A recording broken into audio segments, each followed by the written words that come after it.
Ladies and gentlemen, boys and girls, welcome back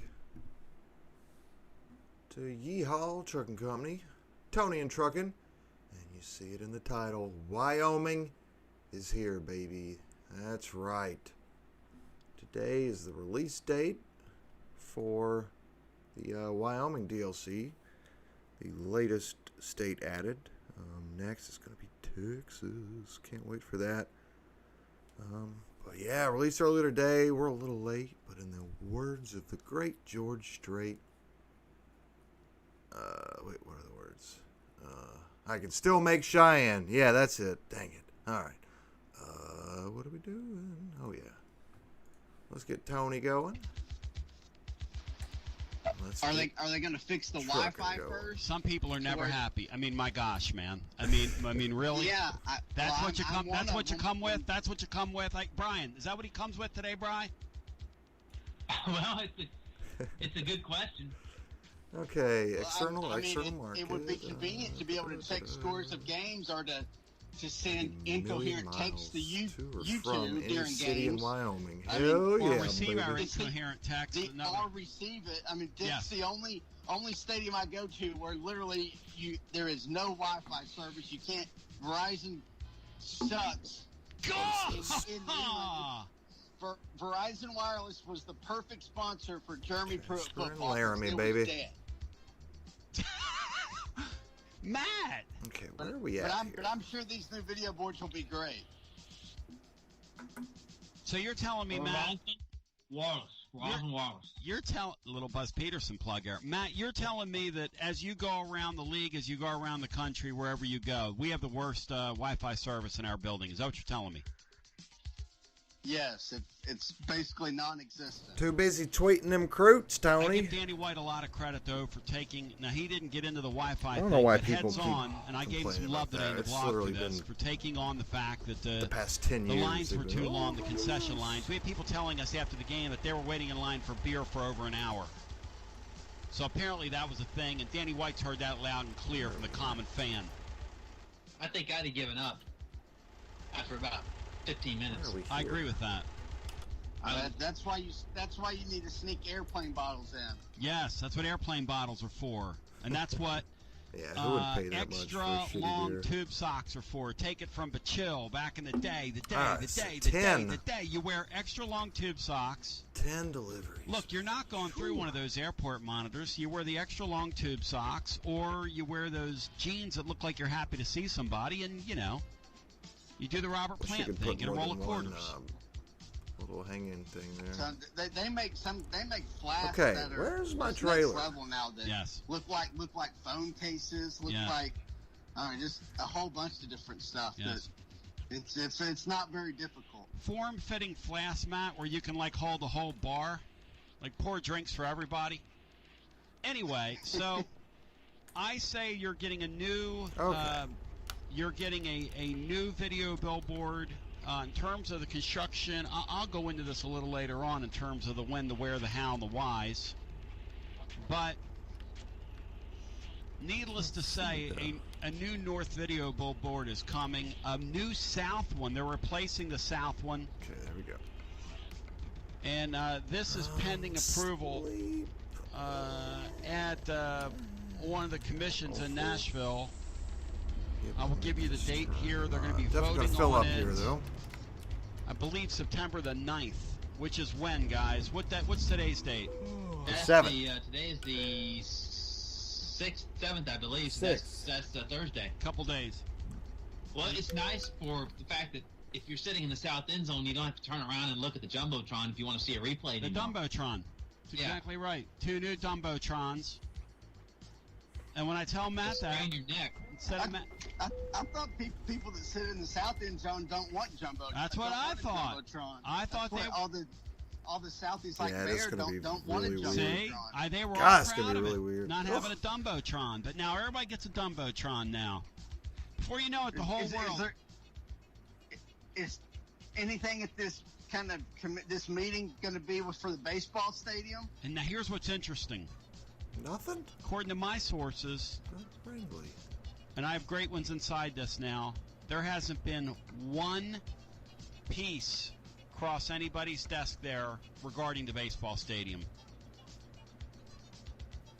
Not one piece, Matt. Well, it is what it is, I guess.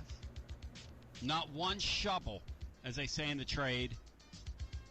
Not one shovel, not one piece of dirt has been dug. I'm going to use my own trailer, damn it. Toward this new baseball palace.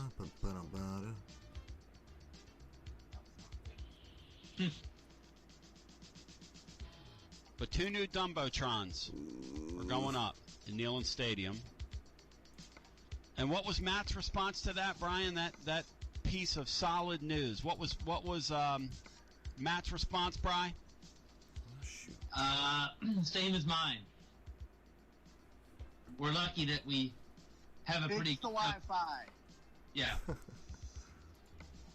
travel to Price, see if we got anything there. There's something that would make Danny White very angry and Tennessee very angry because they want this news to be met with great applause.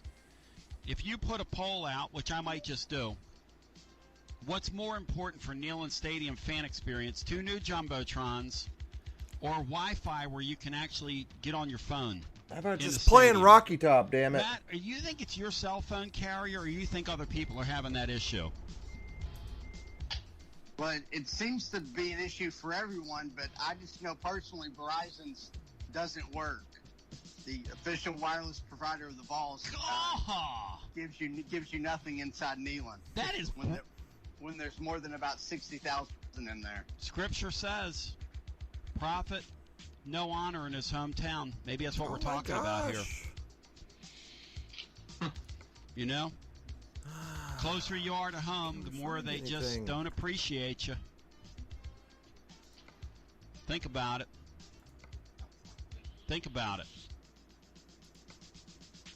So you think more people would vote wireless, wouldn't they? That would piss Danny White off something furious because he could fix that for a fraction of the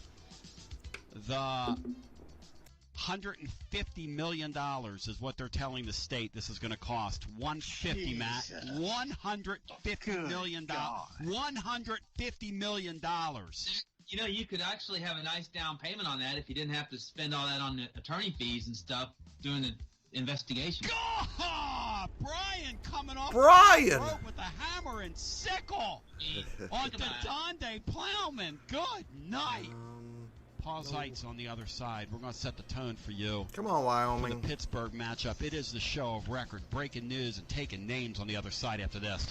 Adam Buckles is your Medicare specialist, your go-to guy when it comes to Medicare and your Medicare needs. If you're 65 and over or on disability, you owe it to yourself to call Adam Buckles. Adam is licensed all over the Southeast to handle your Medicare needs. Adam is a VFL to the core and wants to help you find the right plan for you. Look, there are many options to choose from. Even if you're already on Medicare, Adam might just have a better plan for your needs. So take it from TB. Call Adam Buckles at 423-213-7655. That's 423-213-7655. But don't just take it from me. Take it from Titans B. Call Adam Buckles.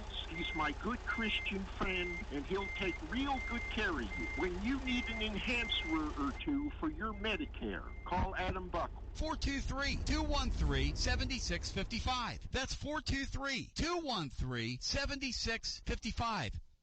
Tony Basilio here from my good friend Marcos Garza and your Garza Law Firm. Pretty jacked up that it's football time in Tennessee. How about you? Well, I still have word of a troubling development and what we can do about it. Because carpetbaggers remain in our area. Out-of-town law firms, carpetbaggers, have been swarming in the East Tennessee lately. Firms from Memphis, Chattanooga, Birmingham, they've stormed into our area. You've seen the ads on television. You've heard some of these new ads that are popping up on on radio. Let me ask you a question. Wouldn't you rather do business with somebody that's live and local? A local law firm? You know, a true neighbor. Marcos Garza and my friends at your Garza Law Firm are exactly that. These are your neighbors, your friends, our neighbors and friends. Support local causes year-round. Marcos Garza and the Garza Law Firm, always there for me when I have a need. For Fish Hospitality Pantry, and also our Machi Tailgate, just to name a couple of things. They're live and local. They're one of us. They're of our earth. The Garza Law Firm works to serve you professionally on criminal matters, injuries, and accident matters. The Garza Law Firm is here for you at GarzaLaw.com.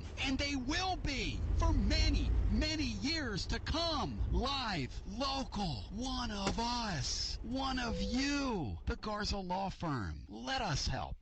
Life never stops moving. And between the 30-minute commutes, daycare pickups, weekly soccer practice, Tuesday night yoga, X number of coffee runs, and that weekend trip to Grandma's, you're racking up the miles. What you need is a tire that can keep up. A tire designed for doers. A tire that's going to last. Like the exceptionally long-lasting Michelin Defender tire. With an 80,000-mile warranty and the safety and comfort you expect, you can forget all about the miles ahead and focus on getting to your destination or conquering your to-do list. Fleet Tire, I-275 exit 1B at East Woodland Avenue in Knoxville. That's Fleet Tire, I-275 exit 1B at East Woodland Avenue in Knoxville. Fleet Tire. Carnes Motor Company is celebrating 20 years of serving the living East Tennessean. Like us here at your Tony Basilio show, Carnes Motor Company wins because Rob and Brian go above and beyond for you. Above and beyond. Why is it not Carnes showing Motor any Company will even buy or sell your vehicle. Yes, they'll buy or sell your vehicle for you. Plus, warm weather's here. It's time to get your air conditioning serviced and get your vehicle ready for vacation with their certified technicians. And the best part, bumper to bumper, pillar to post. Carnes Motor Company will serve all your vehicle needs. How else can you thrive for 20 years besides going above and beyond? Yes. You will win with Carnes Motor Company, 7447 Oak Ridge Highway. Online at carnesmotor.com. Win with Carnes Motor Company. The kids are off to college. They're hundreds of miles away. And me and Mrs. B are staring at each other in an empty house. Cars to Cheyenne, baby. Go see a show or an event. Who do we call? Yeah, Select Ticket Service. How about when she wants to go to an NFL game? Hey, Select Ticket Service. Back to the phones. About a concert in Atlanta? Select Ticket Service. Say an NBA game in Charlotte? Select Ticket Service. Select Ticket Service. Select Ticket Service, 687-1718. 687-1718. Select Ticket Service. Full tank of diesel. Are you or do you know a senior that wants to give back and make some extra money while doing it? Well, I've got the way to Cheyenne. Idea for you. It's called Seniors Helping Seniors. This is a special job.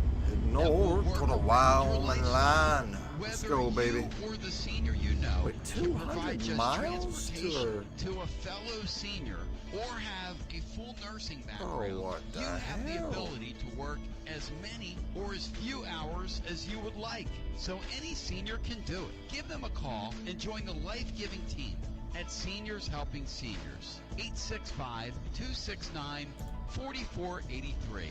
That's 865-269-4483. Or find them online at seniorshelpingseniors.com. Dang it, man. 200 it's a great miles. way to give and receive. Seniors Helping Seniors. It's not the best version of that tune. Oh, well, whatever. We'll But, just waste and really, the time. it's not even what we're doing here today, but the great Paul Zeiss joins us now. And I just told him off the air that I love his program because when I hear him, I get the flavor of the city of Pittsburgh and the Yinzers. And I'm not from there. I'm from the other side of the state. But I love his program nonetheless because he not only covers the Steelers and all the major league teams there, but he also covers the flavor of the high school stuff, some of the big matchups they have there, and also the Pitt Panthers. And his son went to Pittsburgh and was a team captain, and I bring him in now to get the flavor of the first Johnny Majors Classic, and they're going to do something for Coach Majors in Pittsburgh in the return trip up there. But I bring Paul Zeiss in now, who holds it down, the fan in Pittsburgh. And Paul, how you doing, my friend? Good to talk to you.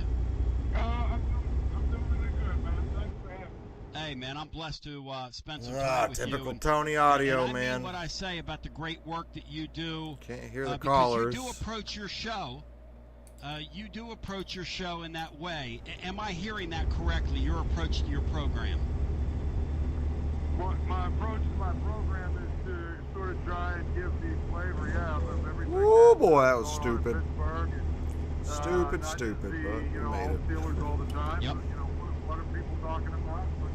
What to do? And so there's a wide variety of things that go on in this city. Obviously right now, clearly everybody's talking about DJ Watt, but there's a lot of other things going on. Yeah, the Watt brothers. The Watt brothers going to get theirs, but that's another story. That's another story for another day. Let's talk about this Panther Ball Club. This is going to be a really challenging game. We've looked at it from Tennessee's standpoint for months now. It's a very challenging game. This Pickett kid's very special. What did you learn about the Panthers in Week 1 against an opponent that we all knew wasn't going to be up to snuff? Well, I didn't learn much because the UMass is so bad. I mean, so bad. It's absolutely ridiculous when you look at it. They're an FBS team because they were as bad of a team as I've seen coming to Pitt Stadium, or I'm sorry, to Heinz Field as long as I can possibly remember. It's been absolutely ridiculous. When you watch a team like that and you can't figure out what it means when you beat them. I mean, Pitt was bigger, faster, stronger, you know what I mean? More athletic, and they did what you were supposed to do. So I guess if there's something you could garner from it a little bit, it's that they may have found a tight end in Lucas Kroll, who's obviously I think he had 5 catches the other day. Pitt hasn't been very good at in finding tight ends, and throwing the ball to tight ends, and everything else. And Really? the whole point is they might have found their guy right now. He's pretty good. Great Paul Zeiss, who I must tell you, used to host a show with Ramon Foster, my main man, who now does radio down in the Music City. Let's step away from the Panthers for a second. I bet you're not surprised by that at all, that Ramon Foster now makes a living right in our profession here. Well, no, I mean, obviously I did a show with him, for a couple of years. We did the show, and what I always appreciate about Ramon is, unlike a lot of athletes who, either would just show up and take the paycheck, or Exactly right. just show up and be real vanilla and everything. Ramon was very insightful. He was kind of a thing. He was not afraid. Like sometimes you do those coach shows, you do those player shows, and they tell you, This guy is you interesting. can't, talk about this, or you can't talk Sounds about that, like- or I don't want to talk about this. Kind of sounds a little bit like Steelers Norm have been McDonald. team drama for as long as I can remember. And so, while we were doing the show, there was always, something with Antonio Brown, something with Le'Veon Bell, something with other players in the locker room. We had the whole thing with Alejandro Villanueva and the standing or sitting or kneeling or whatever, or coming out of the locker room for the national anthem against the Bears. I mean, there was always, the Steelers for like 3 or 4 years were like a soap opera. But the thing is, Ramon Foster never ever said to me, "You can't ask me about that. I don't want to talk about that." He would answer, you know what I mean? And he would, obviously, there were times when he would hold back a little bit, but for the most part, he was honest and insightful and wasn't afraid to tackle any topics. And I thought that, that made it very clear to me that this guy's going to be really good in this business. And we had him on, a couple times when he was playing. And I could tell he followed other sports. I'm like, Ramon's a sportsman. And the guy did his homework. I mean, you could tell, to your point, a lot of athletes, especially in, the pro towns, they get these gigs, they come in, they take the check, they really don't pay attention, they really don't care, they give 4 or 5 word answers, and those shows are kind of a waste of time. He was very engaging. I always knew when I heard him on with you. The other thing about him that I always liked, is that organization tried to replace him about 1 million times during his career, and he basically refused to be replaced. Well, yeah, Keep right. And And pretty cool turn about, right. we're like the one night we had Andrew McCutcheon on. So here we're doing a Ramon Foster show, Steelers show. We have Andrew McCutcheon on. And, he's talking about, some of his charitable endeavors. But him and Ramon, they talk forever about baseball. And that's the point about him. And I think, that's the thing. He's a fan favorite here. He's very popular. He could come here and do a radio show, and, it would be very, very highly rated and everything else. So there you go. Paul Zeiss did the program with Ramon Foster, our own VFL. Tennessee trying to get back to the glory days. Pittsburgh, a team, obviously a tremendous program, trying to find their way as well. And talk to me about that program, where they are under their current coach, who I love, by the way, who I think does a great job there. I think they found a guy that matches the identity of that place. If you can, give me a few words about Narduzzi, the job he's done. Well, here's the thing with Pat Narduzzi. It's year 7, okay? And, if you were knowing the history of Pat, Can't believe that. around 2010 when they made the idiotic decision to fire Dave Wannstedt, it was a disaster for about 2.5 years. Yep. Paul Chris came in for a couple of years and sort of stabilized things, ran out a bunch of the knuckleheads that Todd Graham brought in, and started to rebuild the program. And then Pat Narduzzi took over and really had to put his stamp on it. He's done a fantastic job of building a program. And, they've recruited well pretty much every single year. They've got depth now. Their best players are their oldest players now. I mean, they've got a bunch of guys that are good students, good citizens, make the university proud. All the other stuff is tremendous. By all of those measures, Pat Narduzzi has been, wonderful, and is a perfect fit to fit. But to quote that movie, The Program, when was the last time you saw 80,000 people come to watch a kid do a chemistry test? And what I mean by that is, it's nice that they've done all those things. They need to start winning now. It's been 2009 is the last season that Pitt did not have at least 5 losses. That is mediocrity defined. And Pat Narduzzi has not had a season where he's had less than 5 losses. Even the year he won the Coastal Division Championship, if you look at it, they were 7-7 that year. They ended up winning the right combination of games in the division to win the division. But they, lost the game to Stanford. Stanford had half their team injured. They lost in the bowl game. Pitt should have beat them going away. Stanford had a bunch of nobodies playing because all their real players were hurt. They lost the game down in Miami where Cliff walked through the game. Miami was terrible that year. They lost a couple of games that they just should not have lost. You gotta stop. And, Like an idiot. Being that year, say, Idiot. 9-5, I guess it would have been 9-5 instead of 7-7, was really just winning a couple of games you're supposed to win. Do people listen to this guy, like, on the radio? People here like what Pat Narduzzi has done. He sounds like a They caller. respect the job he's done. They like the program that he's built. But they've got to start winning 45 games. miles. This is no offense to 200-mile pickup Tennessee. his This is car. a Tennessee team. They're a team that got a brand new coach. They've had a lot of turmoil. They've gone through what Pitt went through, earlier in the decade. This is the kind of game that Pitt has to go win. If you're going to show people that you are legitimately now ready to take that next step as a program under Pat Narduzzi, you cannot lose this game. Because if you do, and as you know, because you're from Philly, this is a pro town. If you lose to Tennessee, all of the casual fans here that might be starting to get interested in your program will say, they won't fit, and you've lost them for the entire season. Even if you start to run the table, you've got to win the games you're supposed to win. And I look at Pitt's schedule this year, there are 8 of them on that schedule that they need to win. And this is one of them. And then after that, you know what? From what I've seen from the other 4, Tech, North Carolina, Clemson, and Miami, you better not go on those games either, because I don't know that any of those games are that great. I think Clemson will be by the end of the year, or by later in the year when they play, they'll be a lot better. Turn right.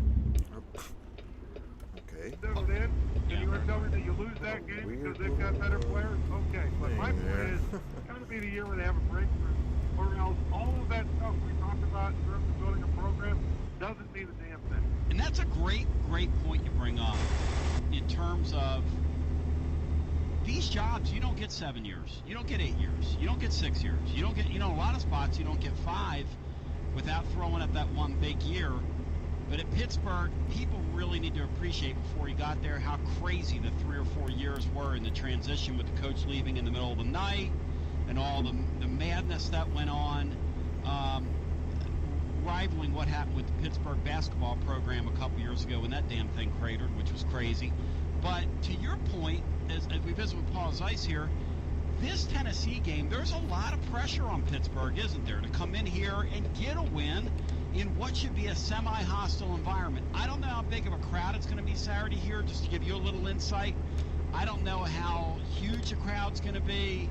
I don't think better be they're at least expecting 95,000. Tennessee. I think they're expecting maybe a little north of 80,000, maybe, for the game. Noon kickoff here, depending on the weather. Oh, boy. But still, it's interesting to hear you talk about this from a Pittsburgh standpoint as if this is kind of a pressure game for them.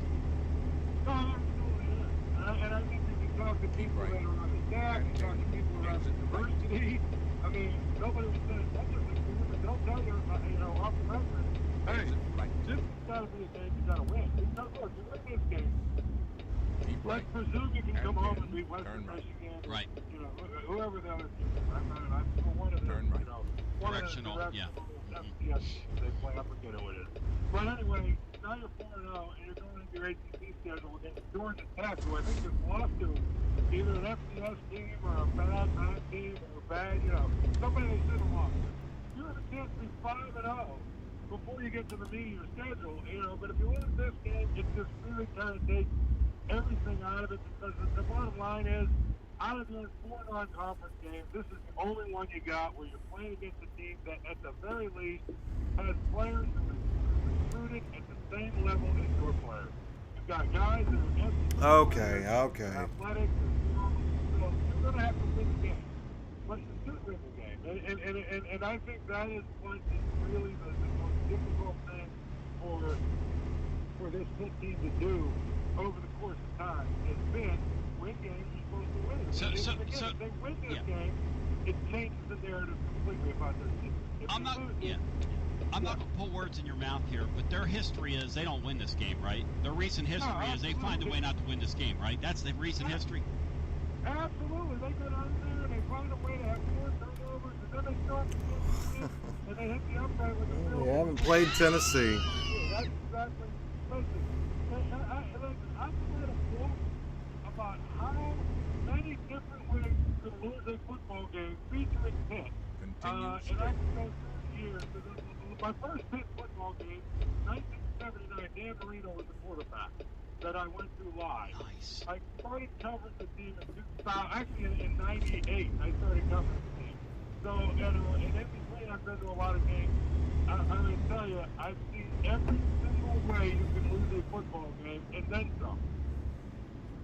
Paul, let's go back. You mentioned the 70s. This is a Johnny Majors classic. I think it's a very cool gesture on the part of both institutions that they're going to share their love for a guy. And I knew Coach Majors pretty well, and he really cherished going back up to Pittsburgh, his time there, his time meeting and greeting with people. He would always talk to me about the refined parts of Pittsburgh, the art community, some of the different people that he got to know and got involved with. He loved the hard-scrabbled place it was. He would talk about those steel workers in the 70s and how incredible it was just to be up there at that time, what were halcyon days when he built that program, and Tony Dorsett and all those things. From your standpoint, what does Johnny Majors mean when I say that name to you? Because he really set them up in the 70s for that run that Jackie Sherrill had. And if he'd have stayed at Pittsburgh, there's no telling. They probably would have won another natty, maybe a couple more. That thing was so red hot at one time.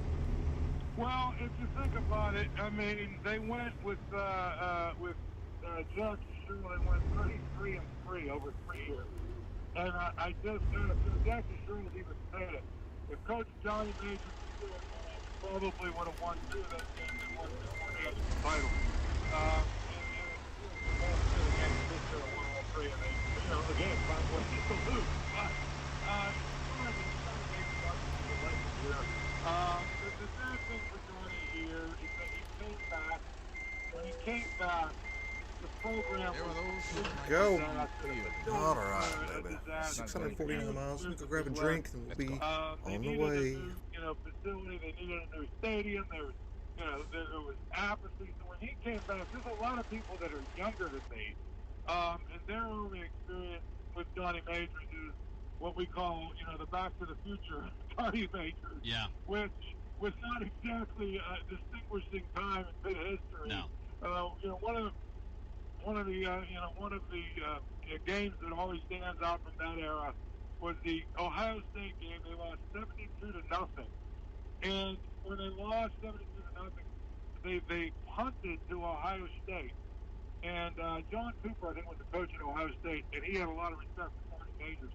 He only put 8 guys out on the field to return the punt, and they still returned it for a touchdown.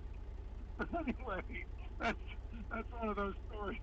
Like I said, I can write a book about what's going on at Pitt. As far as Johnny Majors go, he's one of the most popular and one of the legends here in town in Pittsburgh sports history. Here, I mean, you talk about, especially in Pitt history, you talk about Tony Dorsett, you talk about Johnny Majors, you talk about Mike Ditka, and Dan Marino and Hugh Green. Those are the guys really that you really talk about over the years.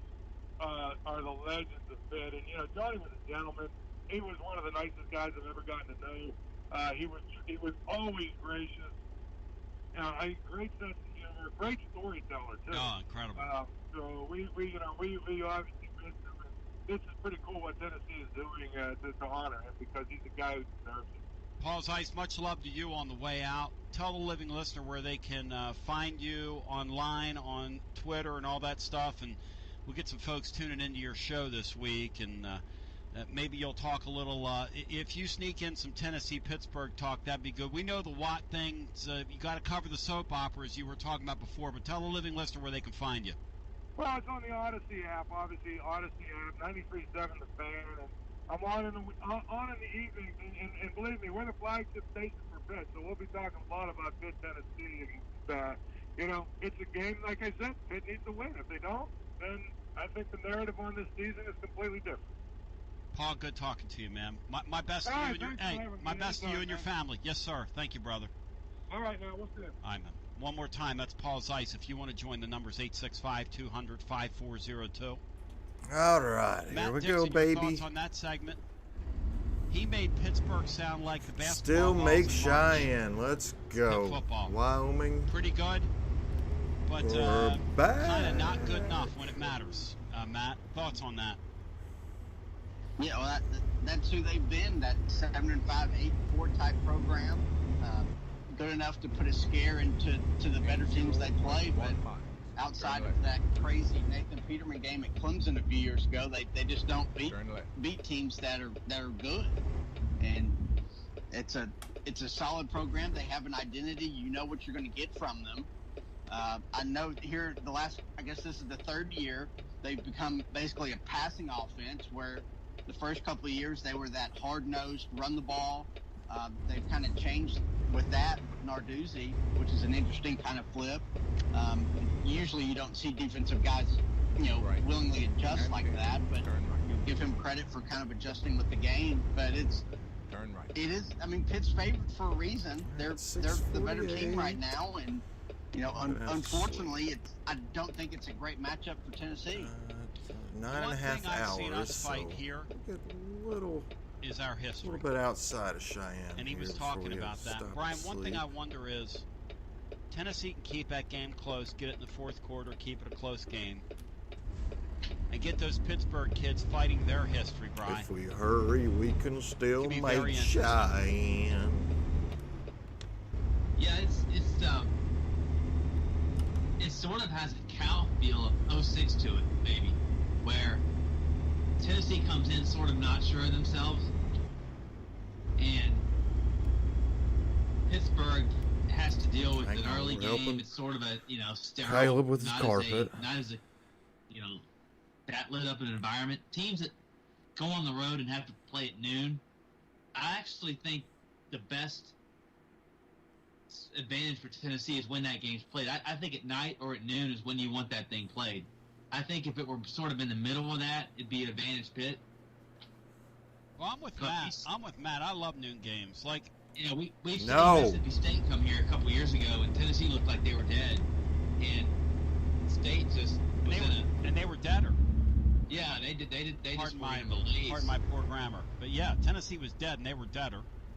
And Matt's got this thing about, you know, like the Florida game, for instance. I want the Florida game to be played at noon. No. Played at 3:30. Yeah, Florida, okay. At night. You upset people at noon. I want to catch you sleepwalking. I want to catch you sort of half asleep, and you know, he was at. Well, we've shown that we haven't played an awake noon game in the past 10 years, Tony. The honest answer is, if I'm an underdog in my building, I want to play you at noon. I want to catch you half asleep. I want to ambush you. I'm gonna get my That's kids the up at one 6 part of the a.m. fan experience I do. You're on the road. You've got to deal with the early start. Hey, that's why when you play in the Central Time Zone and they kick those games off at 12:30, and you're in Eastern school, that's 11:30 in the morning, man. That's weird. That's high school football in the Northeast. Saturday morning football. That's weird. It's got a Georgia feel from 2009, where that game, I think Georgia came in sort of a slight underdog, and that was when Crofton broke out, and they didn't even know what hit them. Tennessee could be capable of doing that, but I'd have to see it first. But it sort of has that feel like it could go that way. I got to see that from our quarterback first, and our passing game. Not just him, but our passing game as a whole. The number's 865. Kenneth bringing in a solid 13,000. We're going to hit that 3.5 My name's Tony Masilio. This is our mark this playground. drive, baby. If you want to jump in with us today, we have one. Hell yes, let's go. Let's go. Heading to Wyoming. Pittsburgh's playing the weight of history coming into this game, Matt, which I didn't appreciate before talking to him. I don't know if you appreciated that before that conversation. That's a guy whose son played there, was a team captain. Matt, that's one thing I learned from that segment. And the weight of history, as we've seen around here, can be a very powerful thing if you can get in a game, if you can make it a game into the fourth quarter. You can get the weight of history to matter, Matt. No, you definitely can, especially when you're the home team. The thing about Pitt and Narduzzi, and he's not been very good against Power 5 non-conference teams. I think Phil still said he's 1-6 on the road in those games, but I actually haven't found the win yet. Let's go ahead and make that 2-6. I'm just an idiot, but he just hasn't been very good. And just Pitt in general, they aren't very good in those kind of situational moments. They don't score a lot of touchdowns when they get in the red zone. They seem to just kind of find ways to lose games at times, and I guess that's kind of what he was talking about. So it's I'm excited for it. It's kind of a toss-up game. I would give Pitt a slight edge, but I'm really kind of excited to watch it. Ever since I watched the UCF Pittsburgh games over the summer, I've just kind of been excited to see this one. After hearing, this Heupel having coached against them, how much does that help Tennessee in this game? He's very familiar with this opponent. Well, but it works the other way too. That's right. With Narduzzi and Narduzzi's game plan, the second meeting of when Pittsburgh won, was outstanding, and they made some great adjustments and did a whole lot better than that second meeting around. But I mean, it's a good point. You have two coaches who are familiar with each other. I probably tend to think it favors Pitt because they know the tempo. Tune in to the Elite Porch Boys podcast tomorrow. That's usually the biggest advantage of this offense. Elite Porch Talk Boys. That's on the Porch Mammal. Not ready for the snap. Tomorrow night, 9 o'clock Eastern. After hearing our piece with head over Paul to Elite Zeitz, Porch Talk who is Boys really on the YouTube. voice of the common Yenzer. Subscribe. He painted a picture that Pitt's got to win this game, or else. He says this guy's in his 7th year. They got to produce now. He said, "I'm not here to play games with you." This is a game Pitt's got. But Pitt's history is they don't win this game. Matt Dixon just said. Phil Steele says Tennessee's or Pitt is 1-6 in these games. Is that right, Matt, or 1-5? Clemson game would have been a win, right? No, non-conference, Brian. Non-conference. Non-conference. Okay. 1-6 on the road. 1-6 on road. And Matt, what are the losses?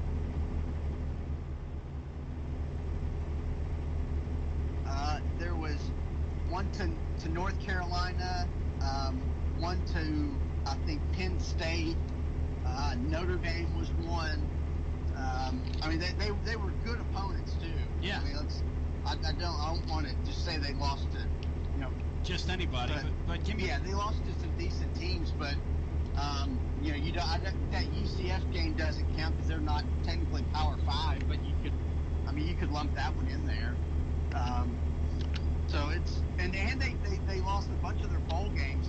He mentioned the Stanford game in a bowl they lost. I think they've lost almost all of their bowl games the last couple of years.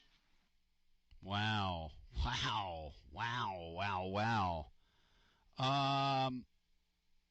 Very interesting. So let's tee it up here, and we'll talk about it with you. 865-200-5402. Get our first call in. Hello and welcome. What do you say, Donnie? Hey, Philly, how you doing? Pretty good. How's Brian and Matt doing? They sound good to me, Phil. Hell they yeah, might be Philly. badly, but they sound Hell good yeah. to me. Figure, I guess, doesn't seem too confident, does he? He's, No, Philly, I like it because he calls it right down the middle. That's how his show is, too. Well, that's good, but you look at it, I watched several games. They've won games against pretty good competition, so I don't consider us good competition, but like you said, if you're in the game in the fourth quarter, you might have a chance because there's no one choke. Yeah, and I thought it was really interesting that he said that's their history. That was really an interesting comment from him. Well, here's the thing. They don't have a tremendous fan base like an SEC top-level fan base, so I don't know if that helps them more. But if it's like a Georgia, it's nowhere close to that. Yeah, but Brian, the kids know, and these coaches say this all they want, kids know the history of these rivalries. They know the history of how their team has performed through the years in these spots. And those kids know that. They know they're fighting. The Pittsburgh kids are going to fight history when they play the Vols Saturday. Yeah, but we're fighting history too. And the Vols will be like, please, Jeremy, one more round of dodgeball before we practice. That's interesting. That was many moons ago now. But they were in their heyday, right after Johnny Majors left Pittsburgh. Boy, those teams were. Yeah. If people really knew how good those teams, go ahead. They're 12-3-1 all time versus SEC teams, which was kind of surprising. Wow. Now most of those were in the 70s and 80s, and that counts Missouri and Texas A&M too. But they're 12-3-1, which I thought was pretty impressive. They beat Georgia in a big spot years ago. Oh, yeah, they beat a national championship for a national championship. I think it was the Sugar Bowl. Yeah, Sugar Bowl. Yeah, they rode Georgia. Yes. And then Johnny went to Tennessee right after the game. Sure did. But I think the ACC's real weak. This is the year it has to make progress because when you look at the ACC, it's horrible. It is. You know what I was looking at? It's brutal. Laura last night, she said, Tony, I love your thing about Clemson losing 3 or 4 games. She said, where are they going to lose them? Have you looked at their... This is my wife now last night. I kind of agree. She said, have you looked at their schedule? She said, I like that you're on there, doing your thing. Have you looked at their schedule? I said, no. I said, well, let's look at... This is me and my wife. Let's look at their schedule. She goes, give me the losses. And I go, well, boy, that team sucks. They're terrible. Oh my gosh, they play them. Yeah, they might lose another game though, because they're not very good this year, Phil. I could see them going 10-2. Yeah, they're not very good. I'd be surprised if they did any worse than that, but that's going to keep them out of the playoffs. I'd love one more loss will eliminate them. 9-3 might end their run, Bri. 9-3 this year might just end their run. Get them out of line. There's going to be 17-point favorites in every game. Interesting. that breaks my heart. Tony, what was the millions of dollars for those 2 scoreboards you quoted earlier in the show? Yeah, I have a document in front of me here. Tennessee wants, the total budget is $180 million. Jesus. They want a new video billboard in the north and one in the south. They announced this years ago, though. I remember them talking about this. And this is a first phase project, and they're asking, I think they're asking $109 million of it looks like $109 million of state money. It looks like. Hell yeah, baby, give it to them. State money's gonna be involved? Nah, I don't know. But yeah, they're voting on this, so obviously there's some sort of money's involved. Can't wait for the yeah. Haslam family video board. Comes up in a couple of days. And this has nothing to do with the renovation of the south end zone. This is, yes. This is south ground concourse level, including addressing some of the safety issues. Also improvements to the west seating, demolition of South Hall. They're going to update some facilities as well, and they're going to put two new video boards in the stadium, Phil. Well, that's nice, but I'd rather them give Tennessee baseball a few $1 million to get that stadium started, and I'd like to see a few more millions put into the recruiting budget and get some real ball players here, because all honesty, you got to we have the highest recruiting budget already. I know we did a few years back. I'm in total agreement with that. All right, how far one more thing, Tony, it looks like the basketball recruit's not going very well, but we still have hopefully we'll have a good team this year. Land of the Trippers, we're second best to none. They got really a loaded roster. I don't know who they're going to run off after this year. And I think that's the issue. Talking to people, Phil, they feel like one of the things that's working against them is they're stacked. And kids want to play right away. Those impact kids have been fed the line that they're all NBA players from the word go, and a lot of kids are looking at their roster and they're going, where am I going to play there? Well, if you're a post player, though, why can't you see you can come here? I mean, who outside of Hatfield, who do we have that's any good in the post? That's an interesting point, Phil. For whatever reason, Tennessee's had several kids just going back to the late spring, kind of slipped through their hands, and we've sort of documented that here. We got that 3-star reclassification from New York, though. That's what rumors going Ziegler. I think he got 2 in Philly. Really? Yeah. I guess he probably passed he called after he went off, though. Oh, he called in as Marty. I know that. He's like Mick Foley, being like Mankind and Cactus Jack and Dude Love. A different character. Yes. Yeah. And by the way, Philly, your boy Brady called in like 6 times, so there you have it. Yep. I heard Jigger 3 times and Brady 6. Thank you. Good talking to you. Yeah, poor Brady. He got 6 calls in. 5 calls, 4 calls, whatever it was. How many calls, Matt, to Brady? And I appreciate Brady's stick to it. I had 2. It was, I believe it was at least 5. I mean, they were classic calls, no doubt about it. Florida, the caller Florida was on with us for a couple of hours in the middle of the night, and I thought he was terrific. Florida gets major ups. Barney Boy told me that he apologized, but he said he drank too much Johnny Walker. Hell yeah, baby. Black Label. 865-200. Hell yeah. No, Barney's a man of class. Blue Label, baby. Hell yeah, on Barney. On the one, the only, the Tony Basilio Show. We're going to come back. We're going to continue on your other side. It is your Basilio Show. I would like to hear from you. We're going to get as many phone calls in as humanly possible here. As many phone calls in as humanly possible. That's what we're doing today.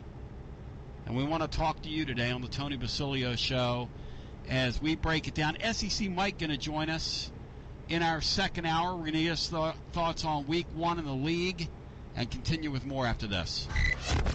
Alumni Hall is your Tennessee shopping destination with the absolute best selection of gear. I'm talking the best stuff. from amazing brands like Nike, Nike Golf, Champion, and more. Plus, Alumni Hall has great women's fashion and gear for the kids, too. And Alumni Hall offers 10% student and military discounts in store. Plus, you can shop online anytime from anywhere in the world at alumnihall.com. To shopping destination for Tennessee gear.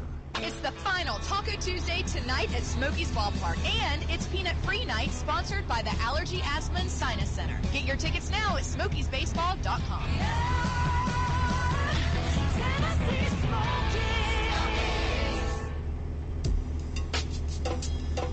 PB here for Cedar Bluff Plumbing, a live and local company that's been serving our area for over 32 years and counting, because every customer counts, and I mean, no job is too small. Cedar Bluff Plumbing just voted #1 by City View magazine because multiple plumbing experts are on call to serve all your...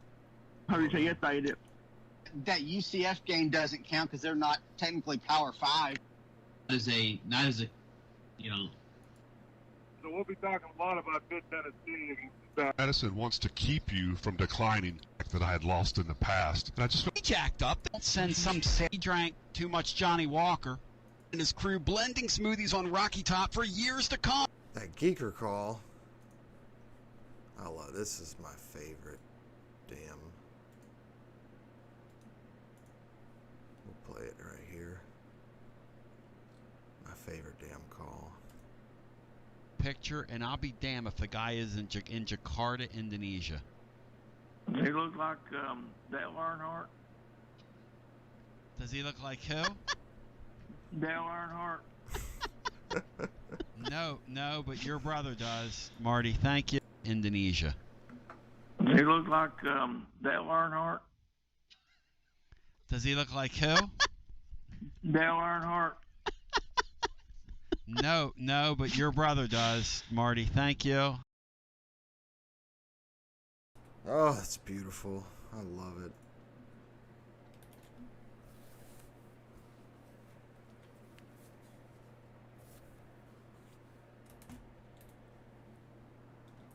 Alright, back on the road here. How many miles we got? 374. We'll start way to the Wyoming line. Oh, baby. Oh, baby, we're here. We're here. Stop. Dang it. We're here, though. Hell yeah. Is this it? This is it. Wyoming, we're home, baby. Woo! That was the longest night of my life.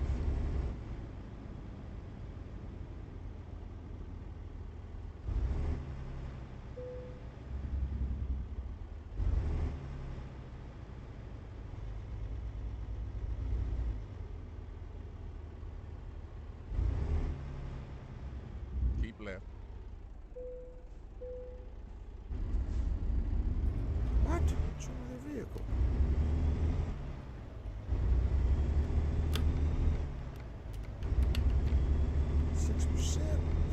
It's nothing. Alright, we are in the great state of Wyoming.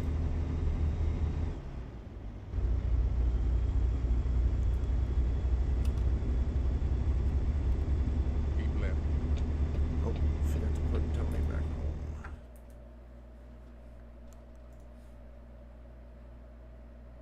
home. Delicious and nutritious. The healthy alternative to fast food. Say it with me, Kelly Duo. Smoothie King. Coming in late. He's coming in late, isn't he, TK? Yeah. What are we going to do with him? Tony Basilio here with former Vol great Mark Griffin. And Mark's here to talk about performance medicine. And Mark's been going to performance medicine now for a few years. Mark, one of the things performance medicine did is help you with your low energy. Part of that was hormone therapy. How has that helped you, Mark? Well, hormone therapy has actually given my energy back that I had lost in the past. And I just feel like a new person. Tony, as you age, your hormones decline. As they decline, you decline in every way. Performance medicine wants to keep you from declining as you age. Don't decline. One of the misconceptions, Mark, people have about performance medicine is that hormones is all they do. I know for me, it was nothing of the sort. My vitamin levels were all screwed up, and they got me on a regimen. 3 years later, I feel like a brand new man. did you experience something similar with them as well? Tony, I did. It's like I was given a scorecard of the way I was living my life in some of the areas that were deficient. We took a look at the scorecard and said, this is where you need to address the meds you need. This is a lifestyle change you need to make. And I tell you what, it's all turned around as far as how I feel in a short period of time. And I know he can do the same thing for your listeners. Don't settle for the way you feel. Performance Medicine. Online at performancemedicine.net. Performance Medicine. WJBE 1040 AM 99.7 FM. Translator W259AP. Powell, Knoxville. Basilio back with you, 865-200-5402. What do we do to the volume? I'm drilling down on this deal with UT and the proposed project that they're going for on the $180 million renovation that includes 2 video billboards as well as some renovations to the stadium. And I will report back to you where we are and what we have. But some great football over the weekend. 865-200-5402, the number if you want to join as we welcome you back. And I caught some HBCU ball over the weekend. I love seeing that Jackson State game. Special shout out to Fort Valley State as well, who won the Red Tails Classic down in Montgomery, honoring the Tuskegee Airmen. Oh, yeah, beautiful 2021 quarter. I'm going to tell you something. There's a lot of uncirculated being played all over the place, and if you don't believe me, look at how close some of these games are, Division I versus 1AA, Matt. And it does not surprise us that enjoy the 1AA level of football. There were some damn close games over the weekend. I think 6 of those teams won outright, and there were some close games across the board. A couple other close calls, and none of that surprises me. Weird. You really messed something up with that. No, kind of head-on that first game of the season. Brian has made a good point about a lot of these FCS teams played a spring season, so they're still probably a little bit more prepared for the early season this year. And I think Iowa State is a top 10 team, and they had to squeak by. Let's go. Well, I think they won like 16-10. Washington was a ranked team that got beat. Yep. ETSU went and housed Vandy, which was impressive. So, yeah, they crushed them. For Clark Lee, man. No, the top one and done? 25 teams in the FCS can compete and a lot of times beat the bottom 25 in the FBS. Wonder what that's about. I wonder why that is and what that's about. I wonder if the training at that level's gotten better, or the scouting has gotten better, or... I don't think there's much difference talent-wise between some of those teams and, like, in South Dakota State, they went to Colorado State and won by, 3 touchdowns. I just think you could throw some of those top FBS teams and some of these top FCS teams and bottom FBS teams in the hat, and just there really isn't much difference. South Dakota State has a running back that really looks like he could play in a Division I FCC type situation. Right, there are guys all over that level that play NFL football. Yeah. Last year, as we documented First here Wyoming program, and we'll do it again this year. Beautiful. When you look at Super Bowl rosters, these are Super Bowl rosters now. Not just some NFL to Super Bowl rosters. The AA players are all over the place. It's really interesting. The HBCUs with the guys like Deion Sanders and the more play for visibility. Deion Sanders made some enemies over the weekend when he said we need to form our own super conference of what we're doing here and get a TV deal. That'd be pretty cool. And he's you know what? He's right about that. He said with NIL we can do this if they'll follow me, and he's got a good point. Let's get our next call in. Hello and welcome. Hey, Tony? Yes. Back when I was growing up, if you look it up, you'll see what I'm talking about. Those black colleges put more damn players in the NFL than the University of Tennessee did. I remember those days. I remember Carl Hairston with my Eagles. I remember those days, Chicardio. Tennessee State put more players in the NFL than the University of Tennessee. Did they ever play back then, G? Did Tennessee and Tennessee State ever play back in those days? No, because Tennessee would have got their ass. Can't see the. See, I think that would have been very interesting. Which is a road really, lines too well. Because the AFL, that's how they built their league back in the 60s. They went and they raided, and that's how the Steelers were built in the 70s. Better. Let's go, baby. And Too Tall Jones from Tennessee State. Yep. No, it's over now. Carl Hairston. Stop. See where we can stop. The list goes on and on. Jerry Rice. Oh, don't really want to get off the Dennis interstate. Bigfoot Harrison. A whole lot. But Wilbert Montgomery. Walter Payton. Wilbert Montgomery. Oh, I hate it.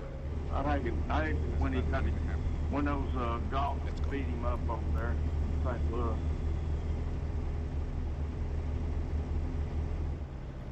The great Walter Payton played at Grambling.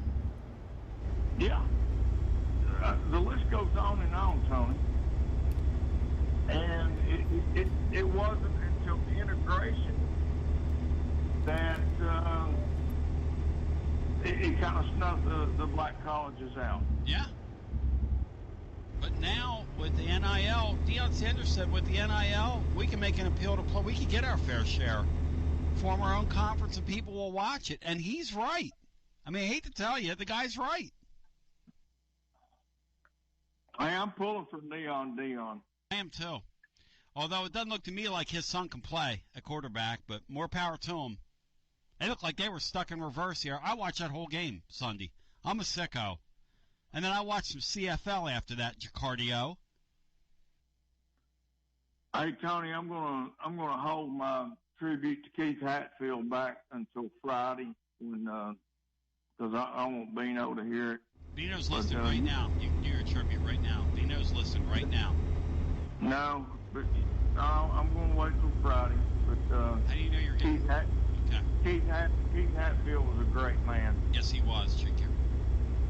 But so you're telling me now that we're going to make our fans watch twice the slot on the field now with two different jumbotrons? Yes. A north and a south end zone. You're getting a jumbotron in both, according to my sources.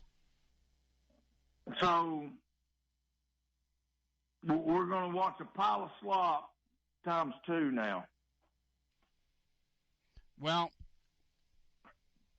by the way, Dennis Harrison played at Vandy, and I am a clown. Good point. But, yes. 2 video billboards, as well as other amenities and upgrades in the stadium. I'm being told that much of this initiative emanated with John Curry. And I got to check on this, but apparently Philip Fulmer was going to go for more, but but what they were going to do has been scaled back a little bit, it looks like. So I got to dig into this. But 180 is where they've arrived. 37 million is going to come from the plant funds, 33 million from gifts thus far. And I believe the 109 figure we were quoting before might be a bond ask from Tennessee. Tony, if they not come out with some kind of pesticide that we can spray around that university to kind of kill out Fulmer and get rid of him. And by the way, Walter Payton went to Jackson State University. Yeah. Yes. And by the way, Greg Lloyd in recent years played at Fort Valley State, Jacardio, the great Greg Lloyd, when the Steel fans used to have Avoid Lloyd. The list goes on and on, Tony. Yes. And Rob Troxler said, I'm showing my whiteness by saying Grambling because he said all white people think Grambling's the only HBCU that exists. Oh, and you, Troxler, can peace. But you have a good point. I should have known that Walter Payton went to Jackson State. Mississippi Valley State. Oh, God. Jerry Rice. Oh, God. Jerry Rice, yeah. Yes, and with that Totten guy, Willie Totten. Do you remember Willie Totten, who used to throw to him, Jacardio? Oh, the And snowball. Snowball, I appreciate you. God bless you. Good talking to you. Let's get our next call in. Hello and welcome. Hey, Donnie, Turkey Man, bro. Hey, Tay, Hey, welcome Turkey. in. Well, thanks for taking my call. Thanks for everything you do. Hey, did you catch any of that report from that quarterback from wherever Heupel come from?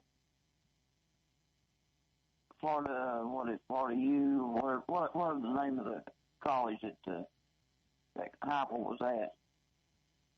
His quarterback last year, the one that Gene Chiswick, I think, is the coach now, and be his quarterback this year. Did you hear what he said? No. You need to dig at that and look at it. It was not user friendly per se. Well, what did he say? Well, in jest, he said that he was the offense that Apple runs that was so predictive, and it was really a bashing job. And I don't want to speak out of. I was hoping that you'd seen it, read it. Matt Dixon's read it. Matt Dixon walks in here prepared. I was not. Matt, lay it on me. Hit it. What is it was Turco referencing? Yeah, it was UCF's quarterback Dylan Gabriel after their game was just talking about how the difference in Malzahn's offense and Josh Heupel's. Right. And it sounded a lot worse than probably he meant it to come off, but he basically just said that with Heupel's offense, they weren't really trying to out scheme you or come up with, really creative play calling thing. It was just the tempo and going fast was to catch defenses off guard, where Malzahn's is more, check to the sidelines, audible, try to find mismatches on each play. And it's just a lot more kind of advanced and a bigger playbook was kind of the gist of what he was saying. But I don't think it was necessarily a slight, because Heupel's offense obviously works. Well, I heard Swain talking about it this morning, and he was breaking down the game, and he was talking about how many 3 and out, how many seconds, how many that was a minute taken off, and there was a minute and 3 seconds taken off, so on and so forth. And he said that kills you. You've got to move. Well, I got news for Jason. That's the way this guy plays, so get ready for it. And it ain't gonna change. So you're gonna have games where you can get absolutely blown out playing that way, but you're also gonna have games where you get quality quarterback play, and you get that thing clicking where you're gonna blow somebody off the field you're not supposed to be on the field with. But that's the way this guy plays, and that's the way it's gonna be. And if you looked at it from when he was at Missouri, it's how they played. When they were at Oklahoma, that's how they played. And when he was at UCF, it's how he played. That's the way he plays. I don't think Jason was bad mouth. He was just talking about that's your downfall. That's what you got to deal with. Like When you play that way, but I don't see why.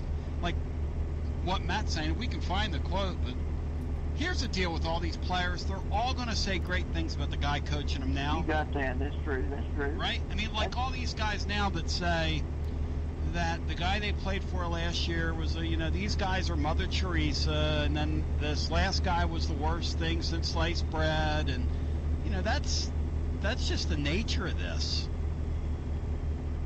Well, I believe yesterday I listened. You had these Coach Heupel's press conference, on the radio. You was playing it as well. And two of the things he said, I realized that he said something. That was the worst second half execution that I think he said he'd ever had. It was along that line. Yeah. And he was not a happy camper. All right, Sir Exahil. So I don't know what we'll say or not say, but Laramie. someone. that can. Yeah, Cowboys. Down, downfield, but you got in 0.1 miles. And it runs really good. I don't think the receivers are that bad, Tony. Oh, they can't get off blocks there, sweetie. I'm sorry. Well, I mean, they can't get off bumper run cover. Look, it's what I was told during camp, and they were not good the other night. They weren't. Well, I'm just saying the first two series, I thought they what was 11 passes out of 12. Yeah. Something like that. 10 out of 12. Yep. In 0. Something like that. And so they looked pretty decent. I seen a few good catches. Turn right. And I just don't understand, and maybe Matt can explain that, but the receivers was wide open in the middle, and we didn't throw there. Why not? He doesn't throw to the middle. Why? I mean, what's the deal? Because he's I looking mean, 40 yards downfield, Turkey. They don't throw to the middle. He's looking 40 yards downfield. I mean, I don't understand that. I mean, I know. Do you, Matt? Night of my life. That was the longest night. No, I don't. He wasn't even looking at the middle of the field. So that doesn't. Might be why Bowling Green didn't cover it, because they knew Tennessee wasn't going to throw there. That's well for tight end, so you don't use the middle of the field, right? I don't understand. That's surprising to me, but I took Matt up on his offer, and I went back and looked at some stuff over the weekend. And at Central Florida, they didn't hit the middle of the field. That's not part of what they do. Right, now, it might be what they do here. They might adjust that, and they might see, hey, in this league, we're going to have to at this level. But he's already been at this level at Missouri. Matt, did they attack the middle of the field at Missouri, or was that money just while we sleep? Jason M. was that a Central Florida thing? Hell yeah. I don't know 3.5 million off mark. The top of my head, but I would assume they didn't. As is there. typical with our. They work routine, the outsides, and usually when the middle of the field's open, that's when they usually run the ball because they have a numbers advantage in the box. Well, I'm going to get off here, but I was going to ask you guys, of the games this week, not counting the Alabama and Georgia, of the SEC teams that you've seen, which teams in there that really stood out? And we'll finish this one up. Really good. I thought the quarterback looked good. I thought the defense did look pretty good. They look pretty good for myself. You know what? Kentucky did to that team what we should have done to Bowling Green. That's how we should have looked. Absolutely. Throw the ball long, get out and blow them out, make it look easy. Everybody laughs. Everybody feels good. That's what Thursday night should have looked like here. And you could tell from Josh Heupel yesterday that he was. You're right. He was not a happy camper with the way his offense, because he doesn't sign up for that. That's not what they want to do here. No, and that's and I don't know. I seen that last part of the Florida game, and I didn't get to see all the quarterback Ross, but that quarterback that was in the end of the game there, that kid's what I call a running quarterback, or one that can run the ball. Now, who's that? How do we get out of here? Is it Jackson? Is that his name? Robinson Jackson? Oh, the kid from Florida. Yeah, Richardson. So you had it somewhere in the middle there. Yeah, he's a great athlete. He is a great athlete. Right. They love him. My hope is that maybe they have the sense to not play him past the Tennessee game, because I want to see the other kid at quarterback when we go down there, because he's a hoopty in 10 continents. That guy can't play. Well, I feel like that kid there is going to be. He had 160 yards rushing. Oh, he can fly, man. He's an unbelievable athlete. And that's what I call. I don't really think we've got that caliber of a dual threat. Oh no, I didn't see it. Not like that guy. No, no, I think he throws the ball pretty good too. So. You're pretty high on Milton, though. I'll say this for you: you like Milton a whole lot. You're high on him, and you have been the whole time. There you go. Yeah. Thank you, Turco. Good talking to you. See, I stopped him in his tracks. Turco's been a Milton fan the whole time, Matt. Yeah, Yes, and really beating his drum. Let's join let's keep the conversation going here. So one thing I want to do, though, is I want to build on his question about what in the league was impressive and what wasn't, because I don't think Tennessee was the other night. Except on defense. I mean, the Vols weren't brutal or anything, but that's kind of not what we were expecting. The Levis guy, he looked a lot better for Kentucky than he ever did at Penn State. I'll just put it to you that way. Now, I don't know if that's going to carry over or how much of that carryovers. We'll talk about it with SEC Mike after this. Maintenance managers, project managers, purchasing agents, machine shop owners, and engineers. Listen up. My man Double J Branham and Toolsmith have a special message for you. Toolsmith represents over 75 companies, including Milwaukee, Ingersoll Rand, Harrington, and many, many more. Double J Branham and Toolsmith have tremendous customers throughout our region, like Volkswagen in Chattanooga, Lazy Boy in Dayton, Denso in Maryville, Eastman Chemical in Kingsport, John Deere in Greenville, and A.O. Smith in Johnson City. Now Double J and Toolsmith want to add you to their family of clients. And Double J's a long-time Basilio family member, a multi-year T-Club member. So I'm telling you that you can count on him when you're hunting hoists, cranes, pumps, motors, assembly tools, and engineered material handling solutions, and thousands of tools. Call Double J at Toolsmith, 423-361-8560. That's 423-361-8560. And let him use his engineering experience to help your company select the right tools and equipment for your application. Tool-Smith.com. Tool-Smith.com. Toolsmith. It's football time all over East Tennessee, and you don't want to cook. So for your next tailgate or football party, let Calhoun's handle the heavy lifting. Visit any of Calhoun's 9 East Tennessee locations on your way to the game and pick up a Calhoun's Feed 5 or Feed 10 family pack. You already know nothing goes better with football than Calhoun's world-famous barbecue. Now you can get the Calhoun's Feed 5 or Feed 10 family pack with amazing barbecue ribs. Calhoun's Feed 5 or Feed 10 family pack is a touchdown in a box. And now with Calhoun's barbecue or ribs, add the buns, Smoky Mountain baked beans, and creamy coleslaw, and you're winning. Calhoun's even throws in the plates, napkins, and utensils for an easy-to-carry box. And the best part, it's just under $6 per person for the barbecue. Calhoun's Feed 5 or Feed 10 family pack is undefeated, and now with ribs. And brisket available on Wednesdays. Call ahead and order online or from our convenient app, and we'll have it ready and waiting. The Feed 5 and Feed 10 family pack from Calhoun's, one of the Copper Cellar family of restaurants. Calhoun's. Eat local. Eat good. Everyone's workplace is changing, and Office Furniture Outfitters is here to help you roll with the changes. Whether you're moving your office, rearranging, or setting up a new office at home or wherever, OFO has what you need.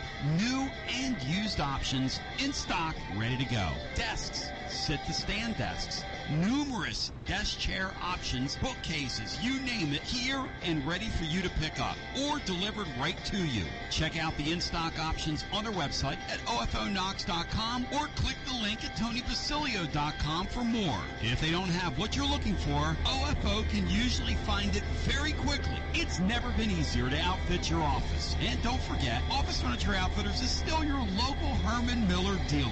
Aeron chairs in stock. Feel the comfort.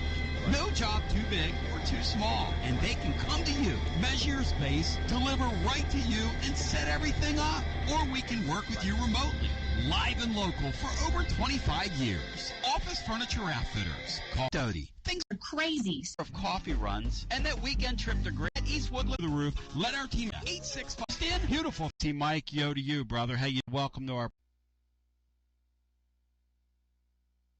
Chilio back with you, 865-200-5402. Gotta get that dead air. I want to welcome to our program now, joining us, and we'll keep the conversation going here and keep taking phone calls, but SEC Mike Bratton joins us now.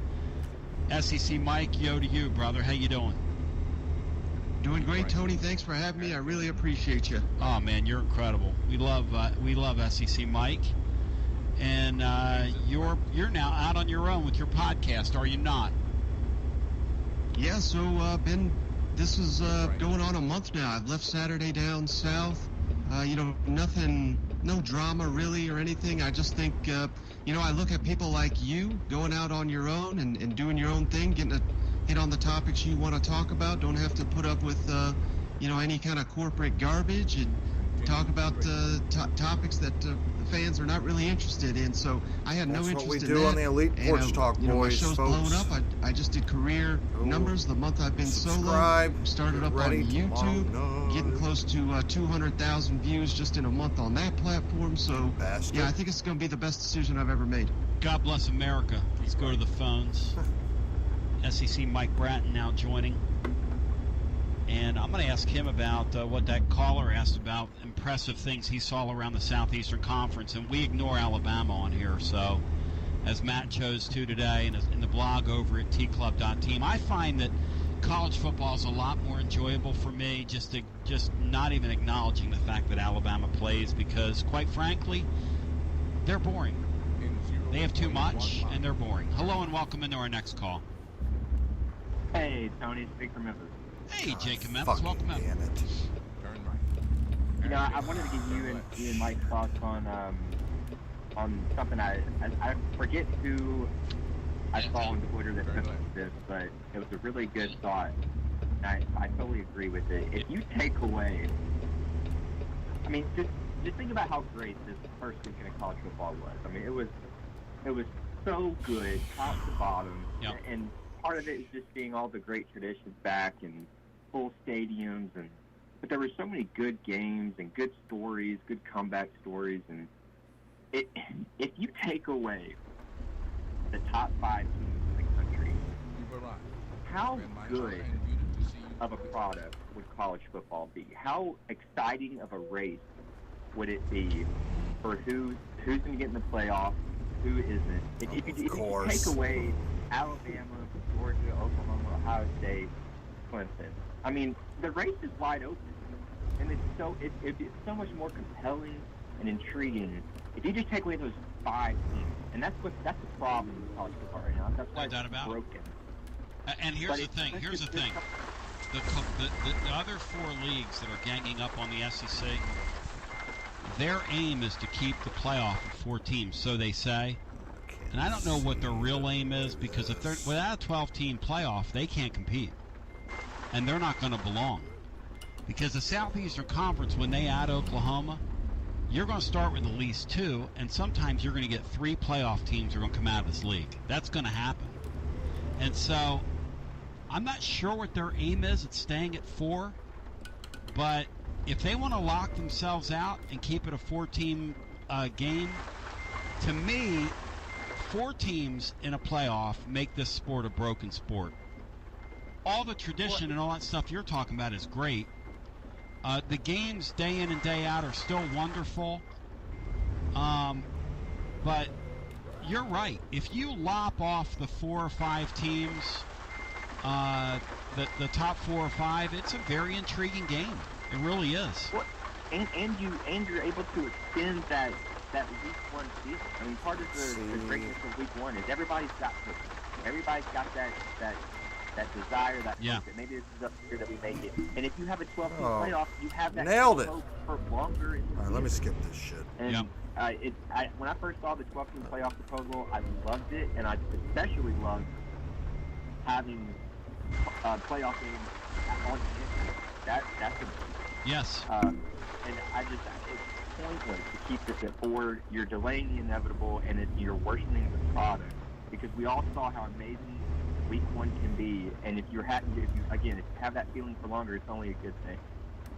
You are right on the money, man.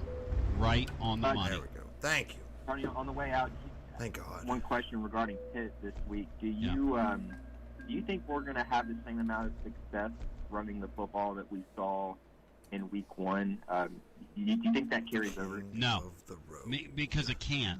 You can't run the ball that well. However, Matt, hell yes. Will there be plays to be made on the ground with Pittsburgh? There always is in Heupel's offense, but we're going to have to throw it better, I think, this week in order to run it.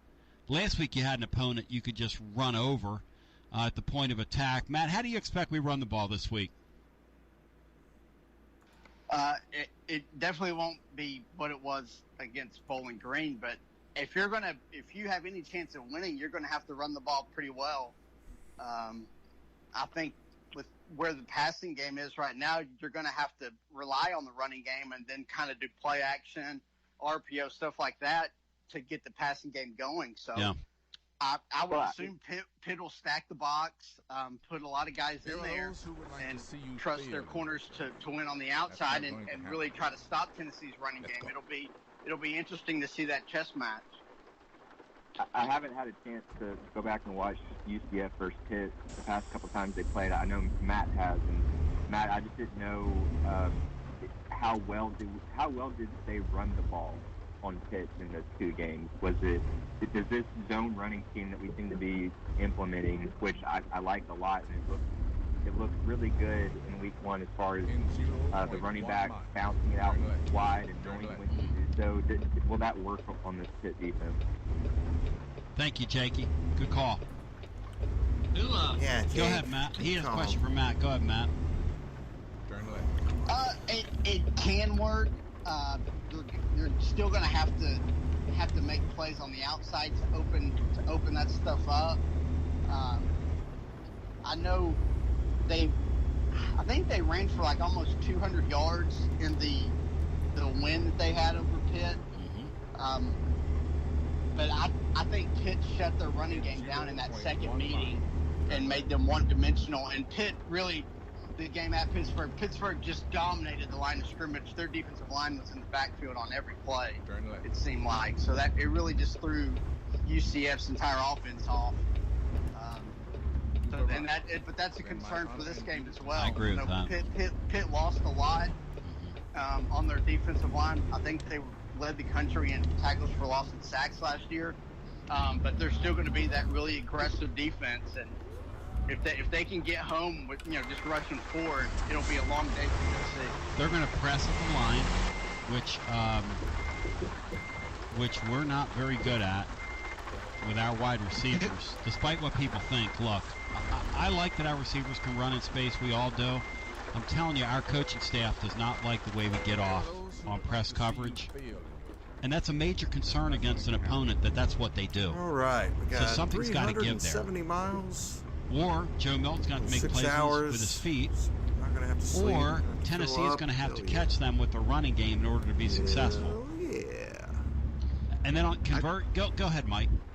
Take this for what it's worth, but Pitt had the number 3 rushing defense in the country last year. I know these stats are kind of hard to compare given the conference-only scheduling and everything like that.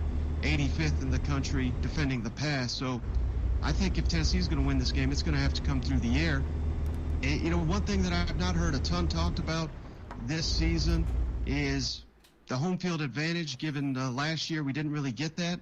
I think a lot of the more veteran players this season maybe not accustomed to, who knows how many people are going to show up for Neyland Stadium, but I would assume it's going to be close to a packed house. How much does that affect the game? I think that's going to be something big this weekend. Back to the phones. Yeah, Brian, we were looking in the aftermarket in terms of tickets, and I hear they're not expecting a big crowd. Brian, the ticket prices right now, my understanding is that there's more demand right now for the Tennessee Tech game from Tennessee fans than there is from this Pitt game, Brian. Oh, Lord. Talking to Clarkie. Oh, Lord. Yeah, you can get in at lower level for anywhere from $30 up to $70. Crazy. Lowest section to the field. That's crazy. That's for the what do we call in this game? Like a doorway game? It's a big game. There's a few over 100 though, but there's most of them around probably 50 to 30 to 70 in that range. Which speaks to a crowd of what I'm hearing about 75 to 80,000, which is what they're expecting. Which again, I think that's miraculous. If you put, and SEC Mike knows this, if you put the Florida fans through what we've been through for the last 12 years, and I'm talking about take them everything that's happened, all of it. The Shiano Sunday, all the disgraceful stuff, all the embarrassing stuff, the Gump, all that stuff. And you do all that to them, and all the blowouts, and all that harrowing stuff we've been through, and hanging your head stuff we've been through, and sad things we've been through as a fan base, they wouldn't have 30,000 people at this game on Saturday. And that's the truth. So I focus on who's there and not who's not. But the point needs to be made. If you want to go to the game Saturday, to quote Bob Kessling, plenty of good tickets are available. Let's go to the phones. Hello and welcome into our next call. Snowball, Bozolia. Hello and welcome into our next call. Turn left. How you doing, Tony? Hey, Titans Bill. An intelligent caller, unlike our last one, unlike that last little gnat on my rear end that just got swatted off. Missed a great opportunity for a hottie toddy Bozolio. Yeah, but he had to say Snowball. He had to get Snowball's name in there. How you doing? Good, Bill. How you doing, buddy? How's your speaker treating you there on your phone?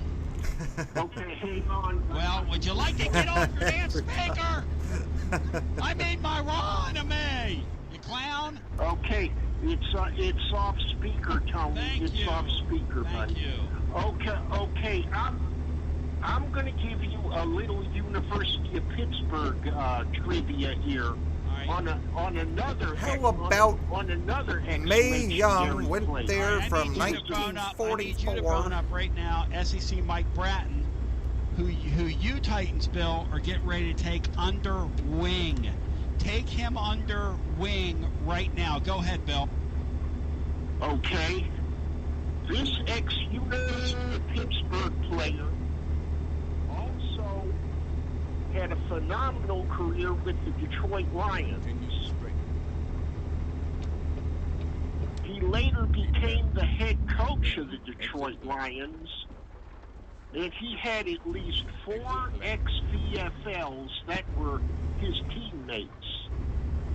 Doris McCord, Jack Gordy, John Gordy, and John Gordy was a teammate of Johnny Majors. He was an offensive lineman when he played here and had a pretty good career as a Detroit Lion. Also, he coached. All right, baby, what do we got? John 346, 345, we'll call it. And also several other 17,000 for this. ex-VFLs. Paul Newhoff, $575 million. Herman Weaver, Really wish it would and stop Mike raining. Lucci. All 4 of them were ex-VFLs. Keep right. And he was a teammate of Alex Karras, the late Alex Karras, Yes. who finally is in the Pro Football Hall of Fame. And this famous University of Pittsburgh alum his name happens to be Joe Schmidt. Let me ask Joe Schmidt. Let me ask Brian Hartman. Joe Schmidt, Brian. Brian, do you believe the Titans Bill, because he's been called a show killer from time to time, do you believe that he's committed another, shall we say, felonious assault on this program? Is Joe Smith the guy who many champion for athletic director a few years ago? Or is that somebody else? What? No. That's Bill Schmidt, former Vol, track athlete, member of the United States track and field team in the Munich Olympics, where yesterday was the, I want to say the 50th anniversary of that. Is that right, Titans Bill? The Munich Olympics? No. 48th anniversary. No, Joe Schmidt played with some great Lion teams that had Doak Walker, Bobby Lane, Dick Night Train Lane. SEC Mike, do you think an assault on the program has been perpetrated here by Titans Bill, who has murdered our momentum? I'm trying to figure out what the Schmidt he's talking about here. I got no idea. I can't keep my Schmidt straight. Matt Dixon, I'm going to go around the room here. Did you know that Mike Schmidt, was it Mike Joe Schmidt? Joe Schmidt. Michael Jack Schmidt. No, Joseph Paul Schmidt.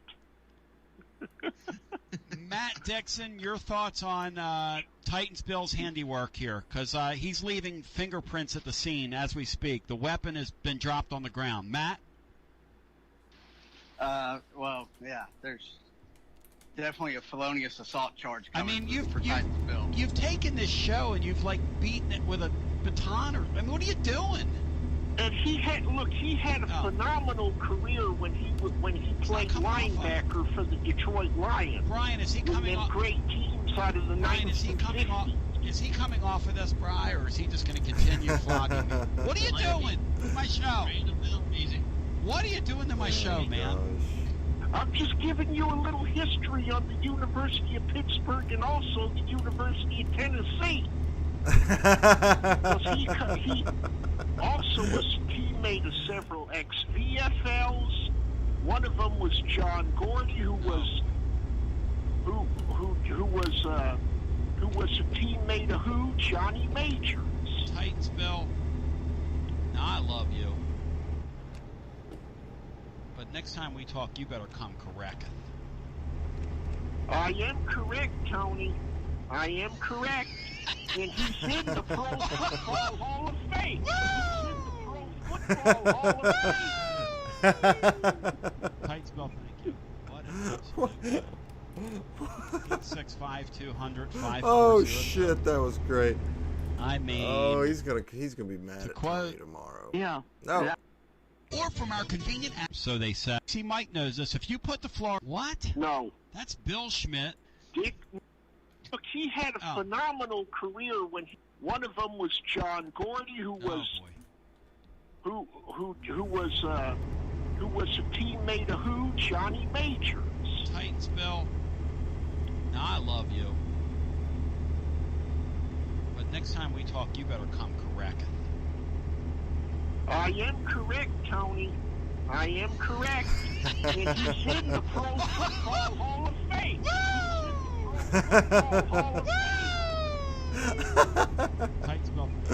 What an absolute. 865-200-5402. I mean, to quote Rona me. the great Southern philosopher, I'm mine. I'm mine. I'm mine. Are you? I'm mine. We're going to take it an hour 3 after this. TB here at Seniors Helping Seniors is something I'm excited to tell you about. This is a life-giving change in the way we treat and care for the seniors among us. Man, if you have a senior in your life, I hope you'll consider Seniors Helping Seniors. Seniors Helping Seniors help seniors maintain their independence and live out their lives. Seniors Helping Seniors help using seniors. Caregivers who are compassionate fellow seniors throughout East Tennessee. Our in-home care doesn't just feel like a service. It's more like getting help from a friend. We're all about companionship and a true connection at Seniors Helping Seniors. Call 865-269-4483. That's 865-269-4483. Online at seniorshelpingseniors.com. Seniors Helping Seniors.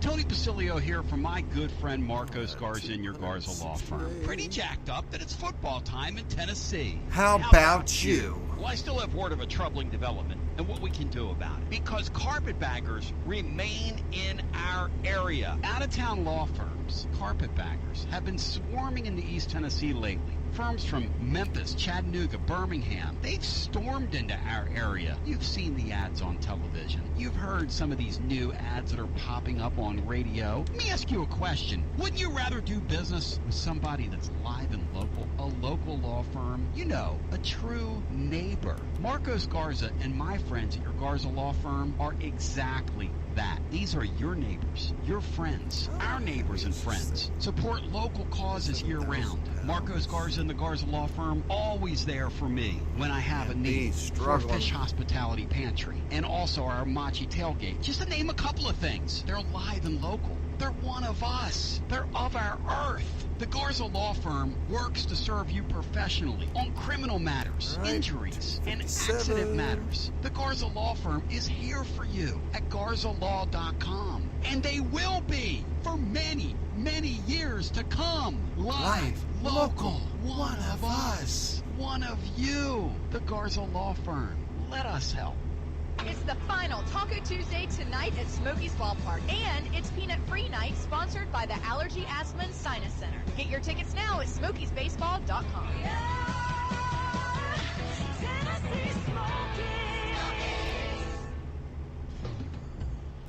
you call a group of friends who wear the same jersey for good luck, Elite no matter Porch how Talk old boys. it is, and who support their team. Subscribe on YouTube. Week after week, as if the very season depended on it while drinking Miller Lite.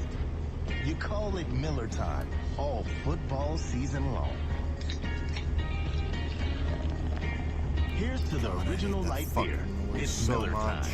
Celebrate responsibly. Tony K. Miller Brewing Company, Milwaukee, Wisconsin.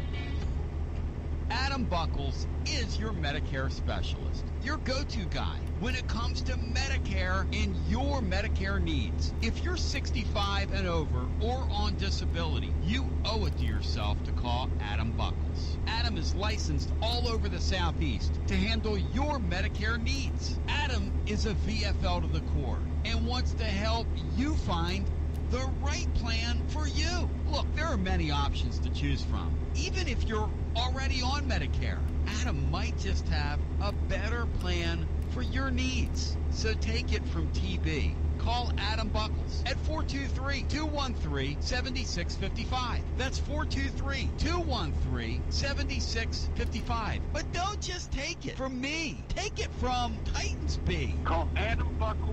He's my good Christian friend, and he'll take real good care of you. When you need an enhancer or two for your Medicare, call Adam Buckles. 423-213-7655. That's 423-213-7655.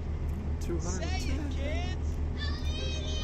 Pizza! Don't cook on those warm Tennessee days and nights. Let Alidio's Pizza take care of the heavy lifting. You can't beat that patented thin crust taste and Alidio's other goodies like spaghetti, calzone, and Vito's favorite, the stromboli. Mrs. B still loves the baked ziti. Alidio's Pizza, your warm weather workhorse. Alidio's Pizza, Callahan Drive at Central Avenue Pike. Say it, kids!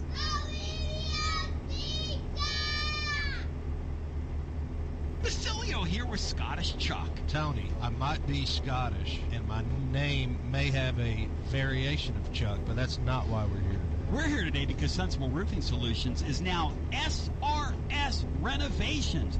What does it mean, Scottish Chuck? We are still continuing to focus on roof jobs, both shingles and metal roofs, projects large and small in the area, but we've also expanded to home improvement. A lot of interior work, foundation work, flooring, windows, doors, even siding, gutters, basically a turnkey operation. Interior remodels? Yes. Porches? Porches, definitely. Kitchens? We can do kitchens. Bath? And bath. And much, much more? Essentially, we now do it all when it comes to your renovation needs. You heard Scottish Chuck. From kitchen and bath to a possible room addition, one call does it all. 865-803-2674.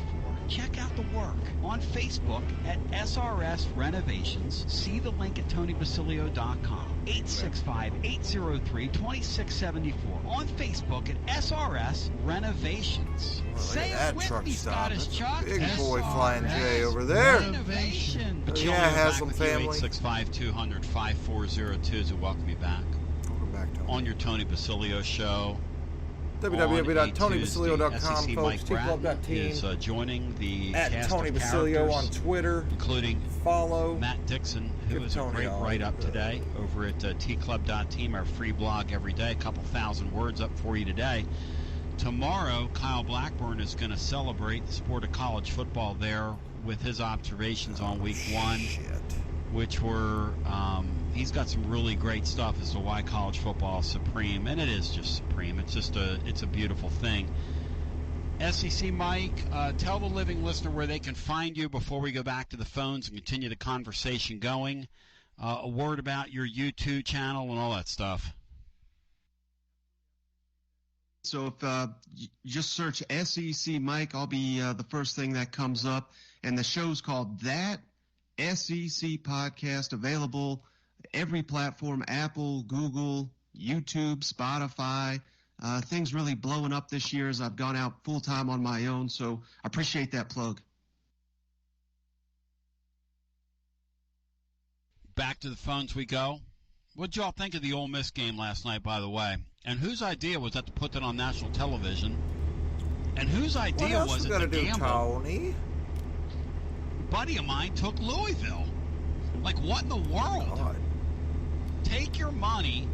If you're next time you're going to make a pick like that, walk outside take your money, take it out of circulation, and light it on fire. Check those serial numbers first, folks. Do not do that. Don't do that. Terrible, No. unwatchable, unsportsmanlike. No. Targeting every other play. Every other play. I couldn't watch it. I can't do that. Let me tell you something about the targeting play in college football. Why are they throwing guys out of games? Unless you headhunt somebody and you're going in there on somebody and you're really intending to hurt somebody, why are we throwing guys out of games for 15-yard penalties? Yep. We got to change that to where you get like 2 strikes, I think. If you do it twice, you could get thrown out. Or like you said, if it's a head-hunting situation, maybe that's a little bit different. But, some of these... Interesting. I think if you're a habitual it's an interesting idea, like a yellow card. An habitual offender as a defender... I wonder if they should go to a card system, Matt. That's not a bad idea he just had. And then we'll go back to our phones. That's not a bad idea. You get 1 strike, second strike's a red card, you sit the next game. If you do 2 in 1 game. Go ahead, Matt. No, something needs to be done about it, because a lot of these are just kind of football plays where a lot of times it's the offensive player who lowers his head that creates the contact. That's the thing. That's the they're thing. Trying to get those defenders to lead with their helmet. They're trying to get that taken away, and the only way that you can kind of really do that is to have severe punishment. I mean, I don't like it either, but I was impressed with Ole Miss. Not sure if their defense is quite as good as it looked last night, but they're going to be a formidable opponent for Alabama here in a couple weeks. I'm just really surprised that Scott Satterfield hadn't had more success at Louisville. Heupel, when Knighty was hired, the rumor was Scott Satterfield was really trying to get this job, and I can see now why. And he also interviewed for the South Carolina job, I believe, which put him in hot water there. And if I were him, I'd be getting in touch with my agent and figuring out what my next move is, because he looks like his team's not very good at all. Hello and welcome into our next call. Hello, Tony. Yeah, you're on the air. Welcome in. Well, point of business we got to talk about first is... all right, let's do a point of business here. Is tying to Bill. Yes. He keeps calling these players ex-VFLs. Doesn't that kind of defeat the purpose of being a VFL? How can you call somebody an ex-VFL? I mean, we're going to have like a Calvinism conversation here, but yeah, I agree with you. I think once you're a VFL, FL, you can't then not be a VFL. Yeah, I'm good. Unless you're deceased. Yes. I don't know. Henry T's, challenging that. Yeah. Well, interesting. I know Jake Hurd was, kind of thrown into that boat a little bit, but that's a great potential pod question. One of my concerns, as far as our offense, and the whole point of us going to these wide split receivers and things is to what?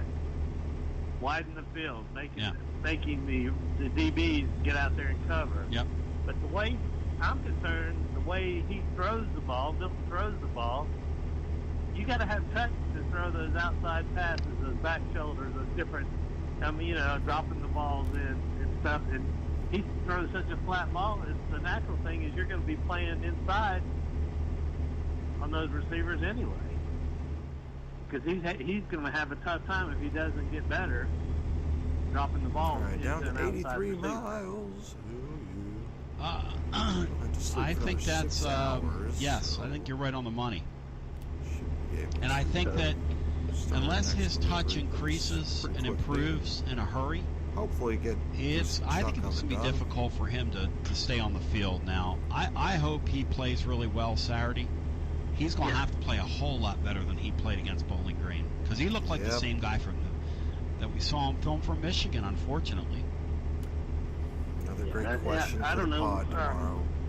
Will Joe Milton be the first big test of the Josh Heupel? You and Matt keep coming back to that, so obviously it's true that he's doing the same thing. How long will they stick with him? I kind of believe he just kind of went rogue on us this last game, and if Heupel cannot get him to I will be right join back. the party line as far as getting the ball out in a hurry, getting it out quickly to people, and letting them do something with the ball, I don't see him being that long for us. Like you say, playing quarterback, so he can't do that. I wonder if they'll if he throws up a first half like the second half we saw. I wonder if we see a different quarterback in the second half. You'll have to. I would think you'd have to, yeah.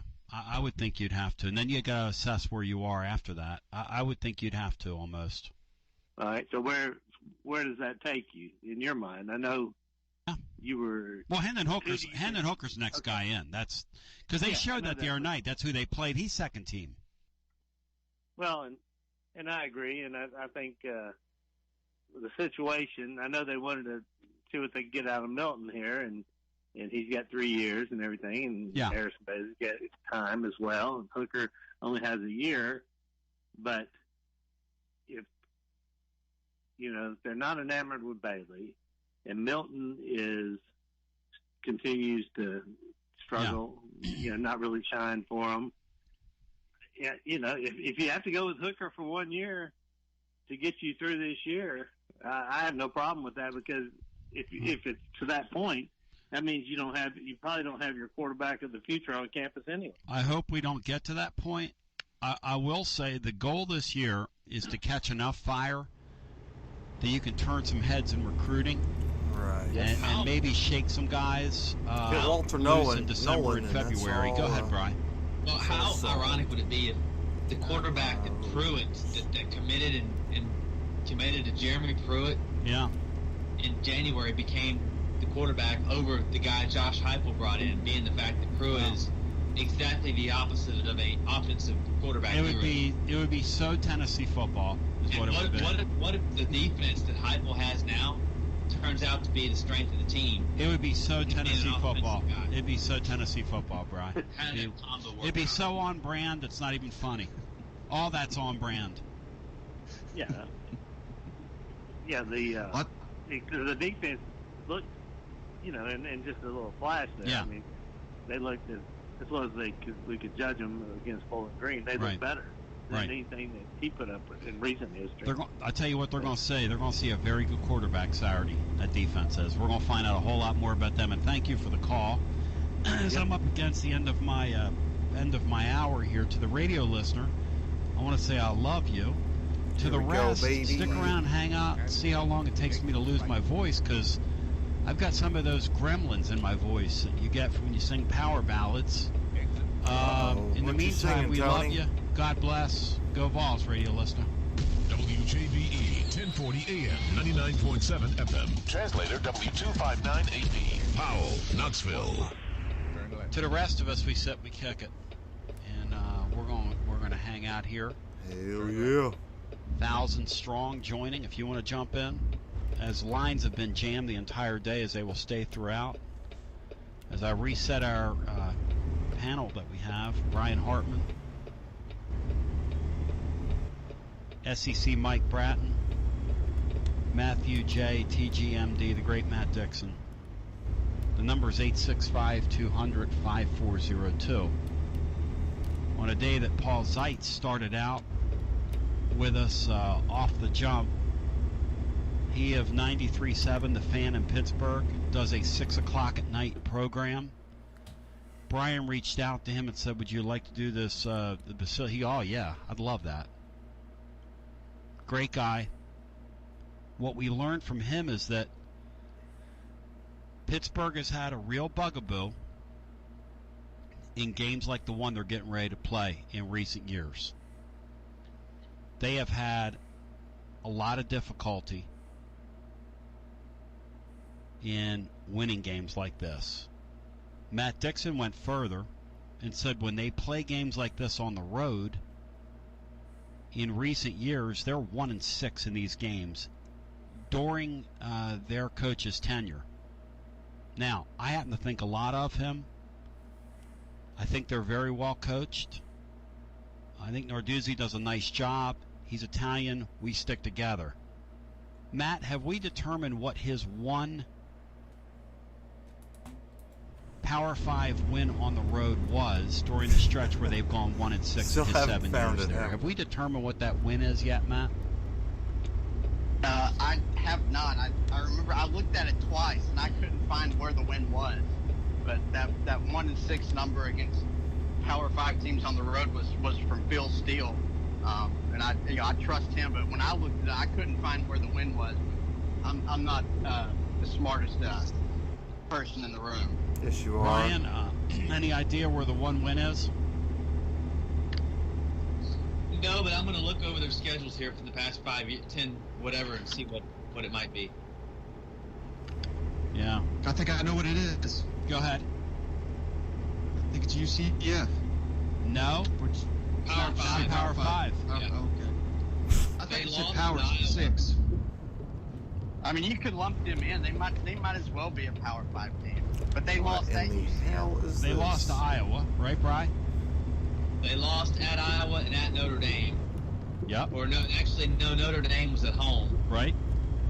So, that's 2015. 4 miles, baby. All right, Let's let's go through it, and then we'll go to the phones. Oh, hell What's the yes. next one, Bri? Okay, 2016, I got to type in 2016 and let it come up. Oh, okay. Let's go to the phones, get our next call in. You do that research. We'll get our next call in. Hello and welcome.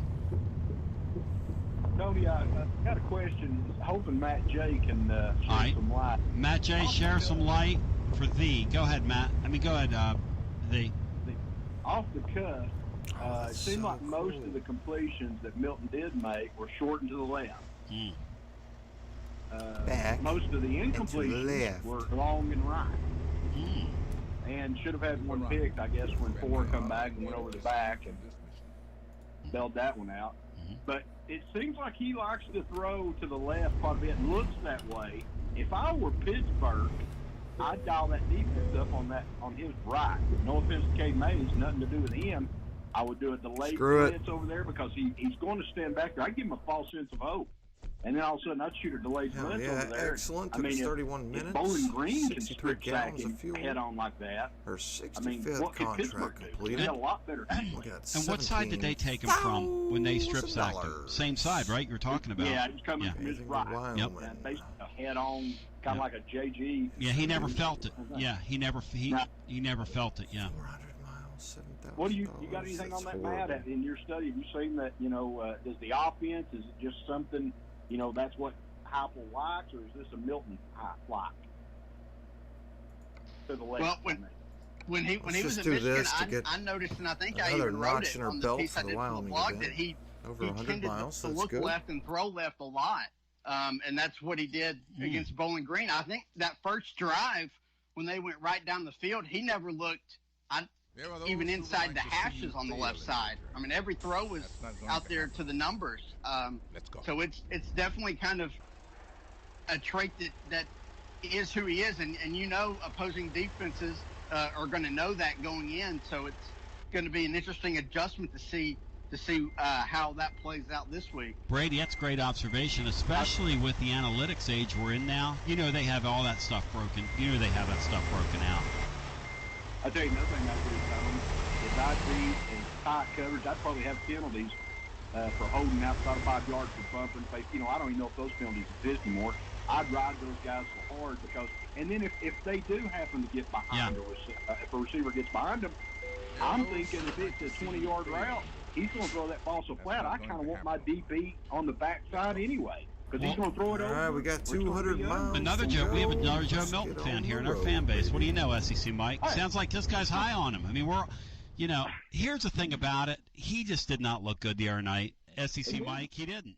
He didn't, SEC Mike, did he? No, he looked the same that everything I saw from Michigan translated to Tennessee. Doesn't matter if he's playing for Jim Harbaugh. No, it's weird. Or Nick Saban. I mean, he is who he is.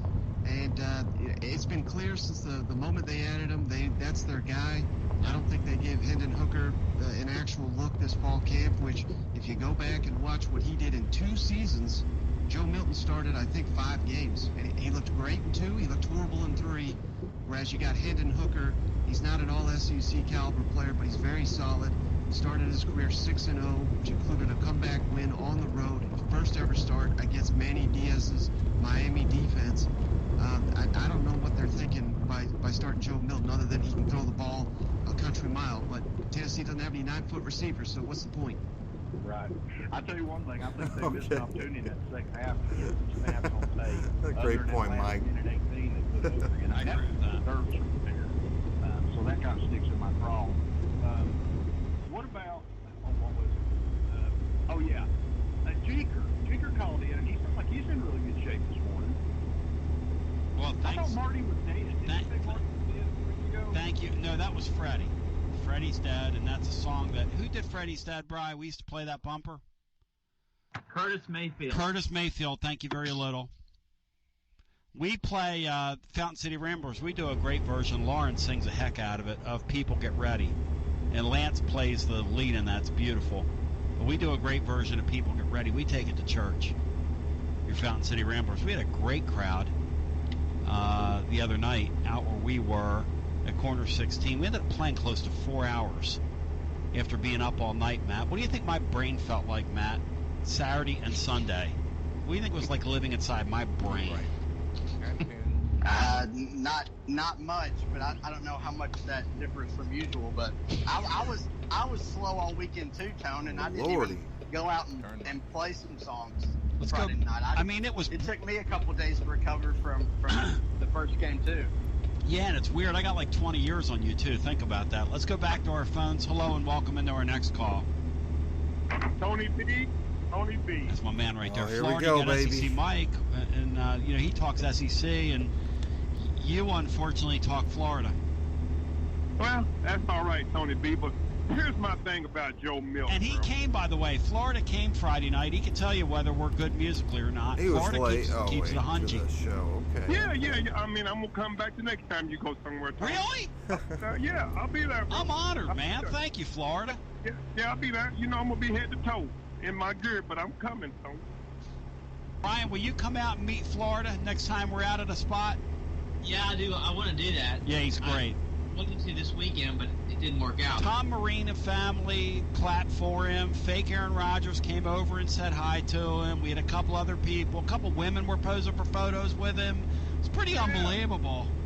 Yeah. Hey, listen, y'all always talk about honeys on his lap. He had a couple honeys on his lap. It's pretty unreal. Hey, man. Hey, listen, I'm telling you, Tony B, all Florida fans ain't creeps, man. No, you're not. You're not. Hey, but listen, man, this is what I You got to admit this, though. Y'all got some white trash in your fan base. You got to admit that. Yeah, of course. Okay. Of course. I mean, some real serious redneck white trash. Yeah, real talk. But you also got some here. The guy that made the rap about me, Tony. He's Lord and Flea Dunk. Don't you dare go after Andy. Don't you dare do that with Andy Lord and Flea Doodoo, Tony. No, Andy. Let me tell you something. Andy's got the beats, and I got the beats. He's got the rhymes. Me and Andy do some great work together. Where's Andy been, Matt? How come I haven't heard from Andy lately? I'm not sure. I don't think I've ever even interacted with Andy. Is he mad at us? Is he mad? Is he mad at me? I know he gets mad from time to time. He gets mad at Swain. Is he mad at me? You'd have to ask him. I just follow him on Twitter. Interesting. I bet he's mad. He's just disappointed in y'all team. But Tony, Hard towel. Joe Milton tweeted that video out. Jim Harbaugh had to see something in Joe Milton if he let him go. So guess what?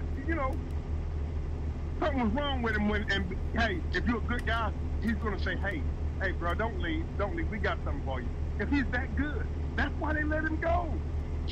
You just happen to pick up some trash, and you don't even know you picked it up. You can't. SEC Mike, the starter at Florida. Your thoughts on him? How he played over the week? I'm gonna tell you. Whoa, Florida! Whoa!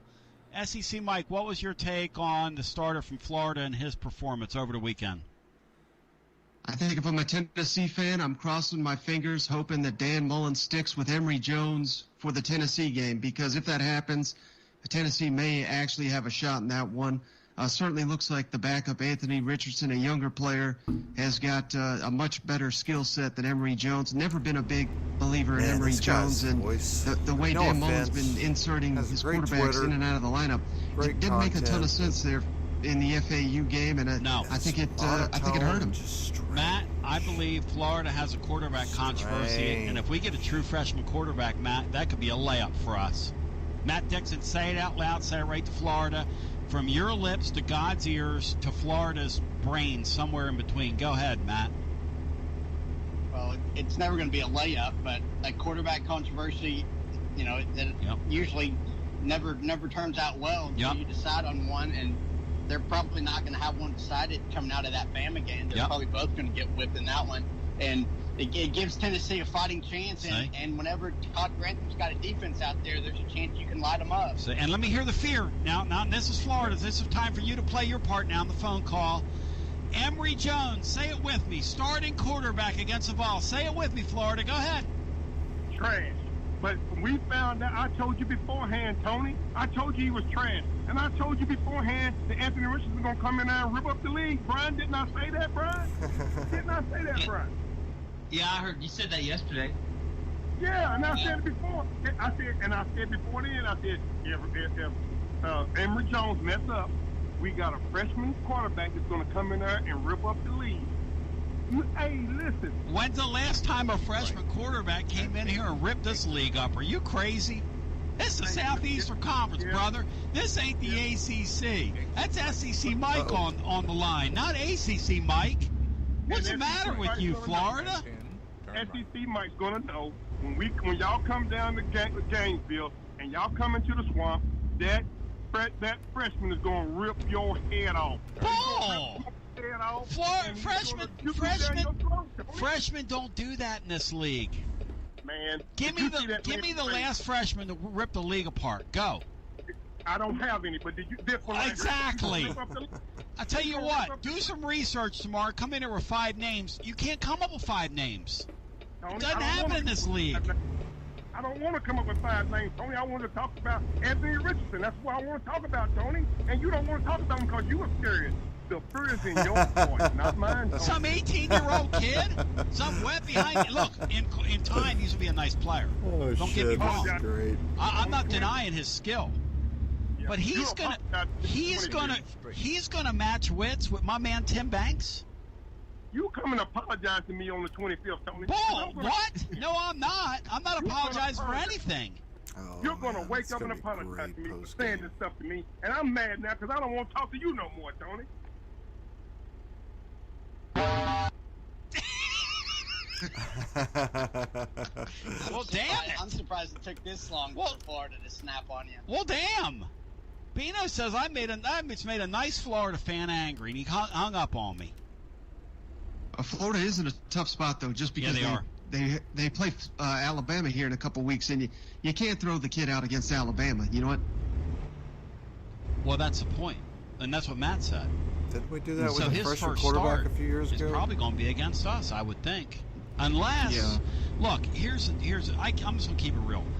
If Emory Jones and Joe Milton look the way they did in their season openers, are they going to start the Florida game? Are both those guys going to start the Florida game? I'm just keeping it real here. And I know Josh Heupel wants to go with this quarterback, but if he looks that pedestrian, I would say it's more likely Milton. You know, let's not overreact to one game. Right. Yes, he's not been great at Michigan. He's working with a new coach, new offense, new receivers. Right. And they had a number of receivers right before kickoff said, well, hell, they're not even going to play due to who knows why. Whereas Emory Jones, this is year 4 working in the same system. I know they lost some receivers, but he's got to have a good rapport with the guys that are now the starters there for Florida. So, yeah, I think it's a lot more likely Joe Milton is the guy than Emory Jones. Emory Jones looks to me, and I could be wrong, Matt, but he looks to me like a guy who can't play. Now, he's probably going to go out there against us and throw for 475 and run for another 300 because that's what happens. Oh, yeah, baby. He looks to me like a guy who can't play. Was like coming in and running a few plays like the Wildcat. He never really threw, but they let him play spot time last year, right? Yes. You know why, That's Brian? a great line, Tony. Because he can't throw. Yeah. Did you see him the other day? He's terrible. He can't play at all. I was telling Florida that all summer. He was like, listen, Florida, you get mad at me. You can't get mad at me. What happened to you is you had an overflow today of fear. And it finally got you, and you hung up. And I get it. I've been there. Done that.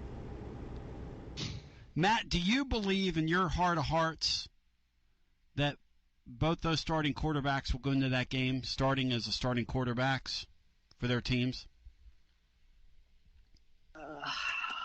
Good question, isn't it?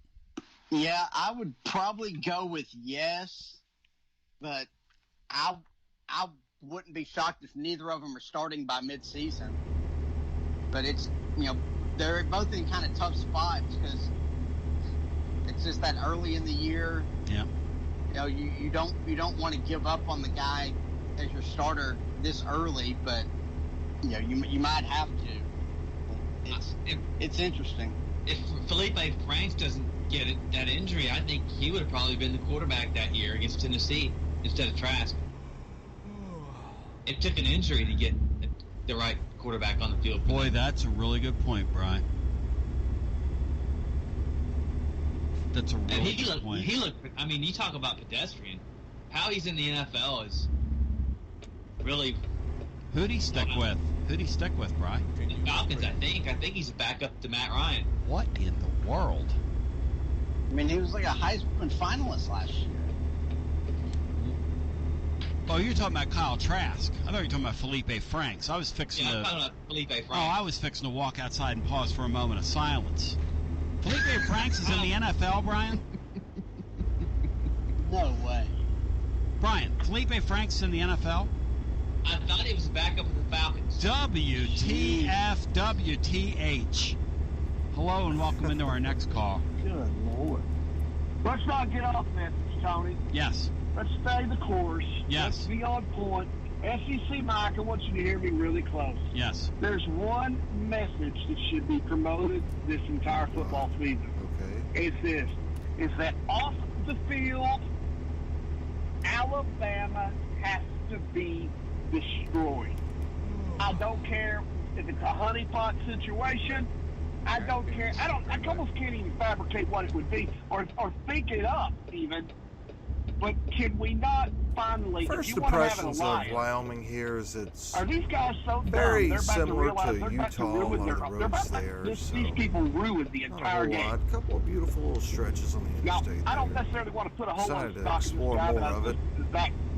We started with about 52.9%. He said there's cheating in the SEC like there's cheating in the Big Ten. Really just He discovered said, and then Southern there's Alabama Wyoming here. cheating, which is like something you cannot even imagine.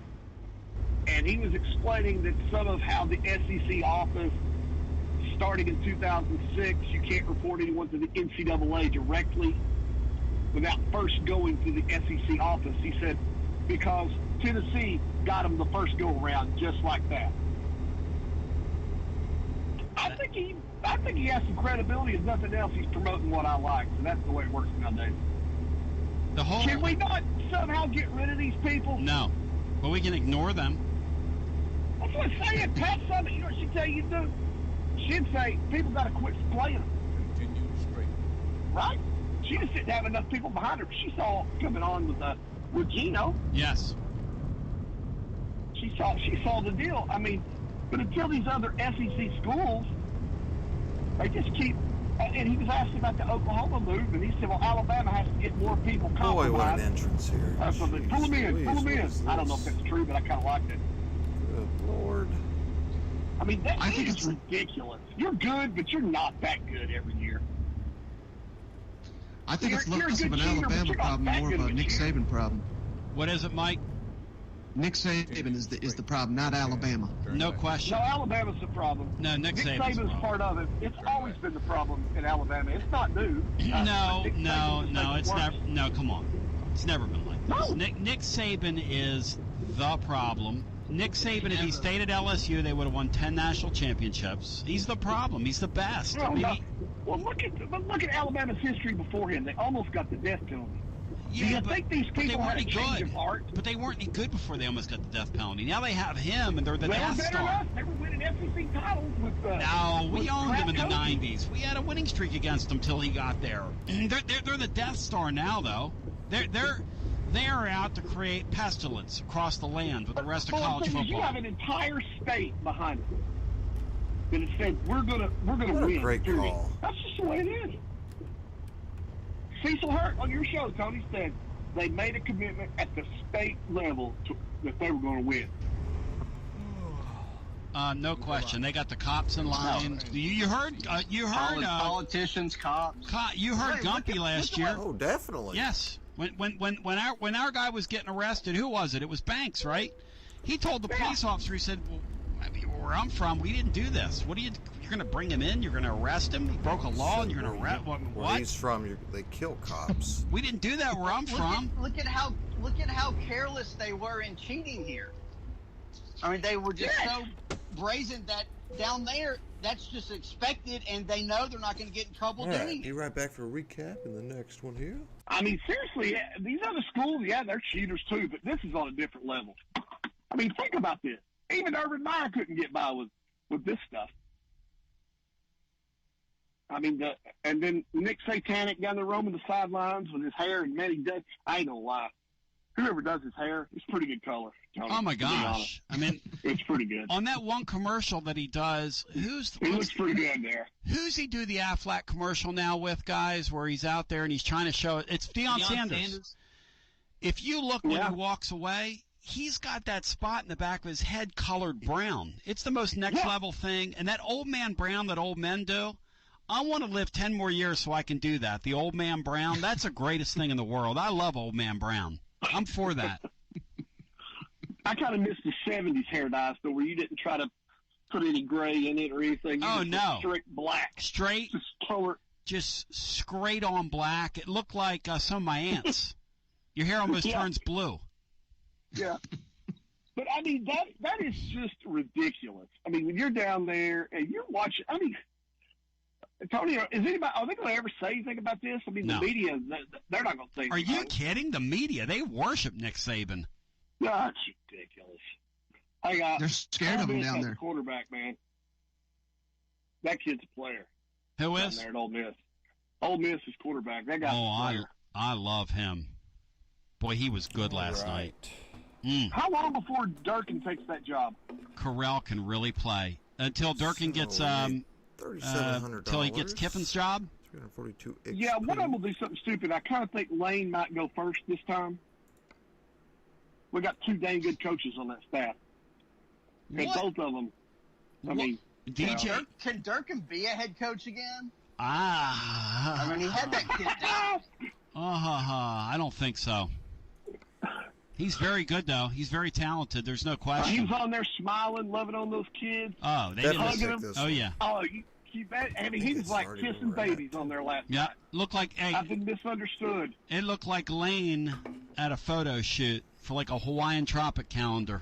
There are those who would like to see but man, I'll tell you what, they've assembled quite the Bruce Pearl staff down there, and they might be the second best team in the East this year. I can't believe that. I mean the West. West, yeah. The East too, I guess. But yeah, the West. I mean, I think they can beat Texas A&M. Well, they're going to be able to outscore a lot of people. And listen, I appreciate the call. Thank you. Where are they, SEC Mike and Matt and Bri? Where are they in the West? Go ahead, Matt. You go first.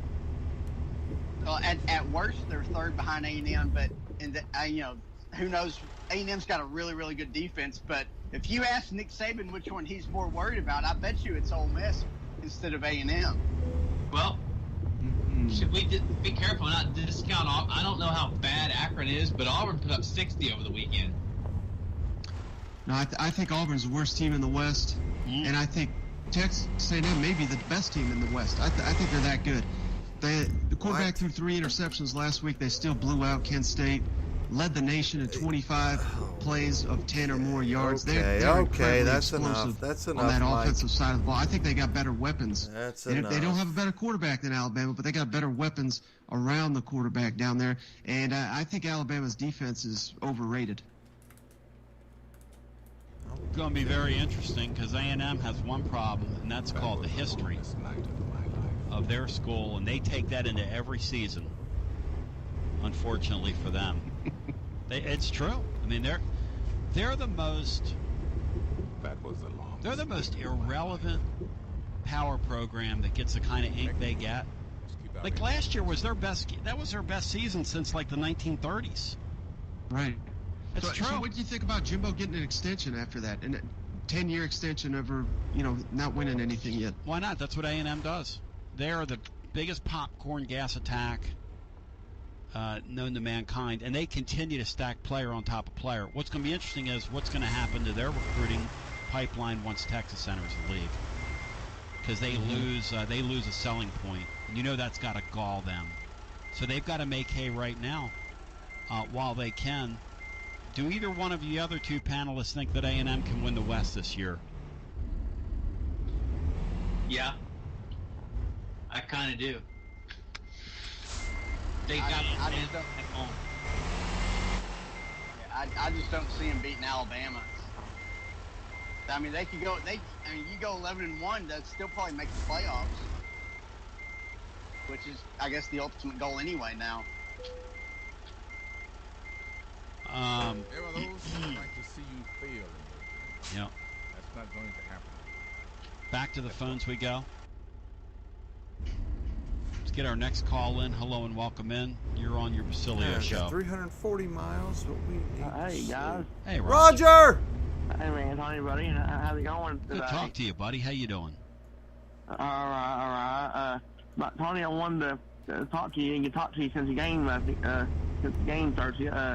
Tony, Tony, why is everybody wanting? I don't understand why this one game. Why do people why do people want a change already in this one game, Tony? I don't understand why people want them. Because Joe, it's one game, and this one has first game. He still learned the system, so it's getting time to. So Tony, why are people wanting a change already, Tony? Already, you know what I'm saying? Already, first game. It takes time to learn the system, so why does everybody want to change already, Tony? I heard you say yesterday that some people want to change, Tony, already, Tony. Isn't that crazy? Crazy? I'm thinking, Roger. Yeah. That it's because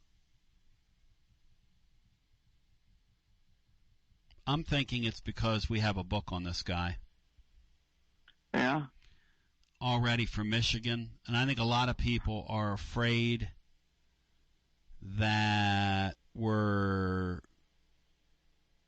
going to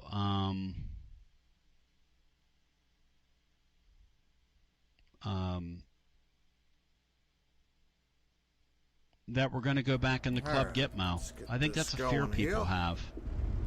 The deal and Josh Heupel is the problem with that is Josh Heupel. People know that Josh Heupel he got experience with developing quarterbacks, so he's giving time to Josh Heupel. I got confidence. Josh Heupel the Tony Josh Heupel he got experience at developing quarterbacks, so just give him time to develop him. It takes a little time to I really think, Roger. I really think that this I just think that this guy scared our fan base. I think that's what happened, and I think it's what you're hearing on the shows and on the boards, and people just want to see the Vols play decent football, and we all assumed we were going to score a lot of points this year, and be somewhere around 6-6 or whatever the number ends up being at the end of the year, but not be borderline unwatchable offensively. And here's the deal: stop here. We were borderline unwatchable the other night on offense. Raj, you were at the game with Polish Joe, aka Georgie Boy. Yeah. I was wanting to ask, Paul Mike, how you doing? Paul Mike and Matt? Doing good. Good. Matt, how you doing, Matt? I'm doing good, Roger. Good. I just want to ask you both. Ask you, Matt. What can you do? Do you think you feel confident that Josh can develop Joe, make him play better? Matt, you confident he can do that? He can do it. He can do that. He can do it.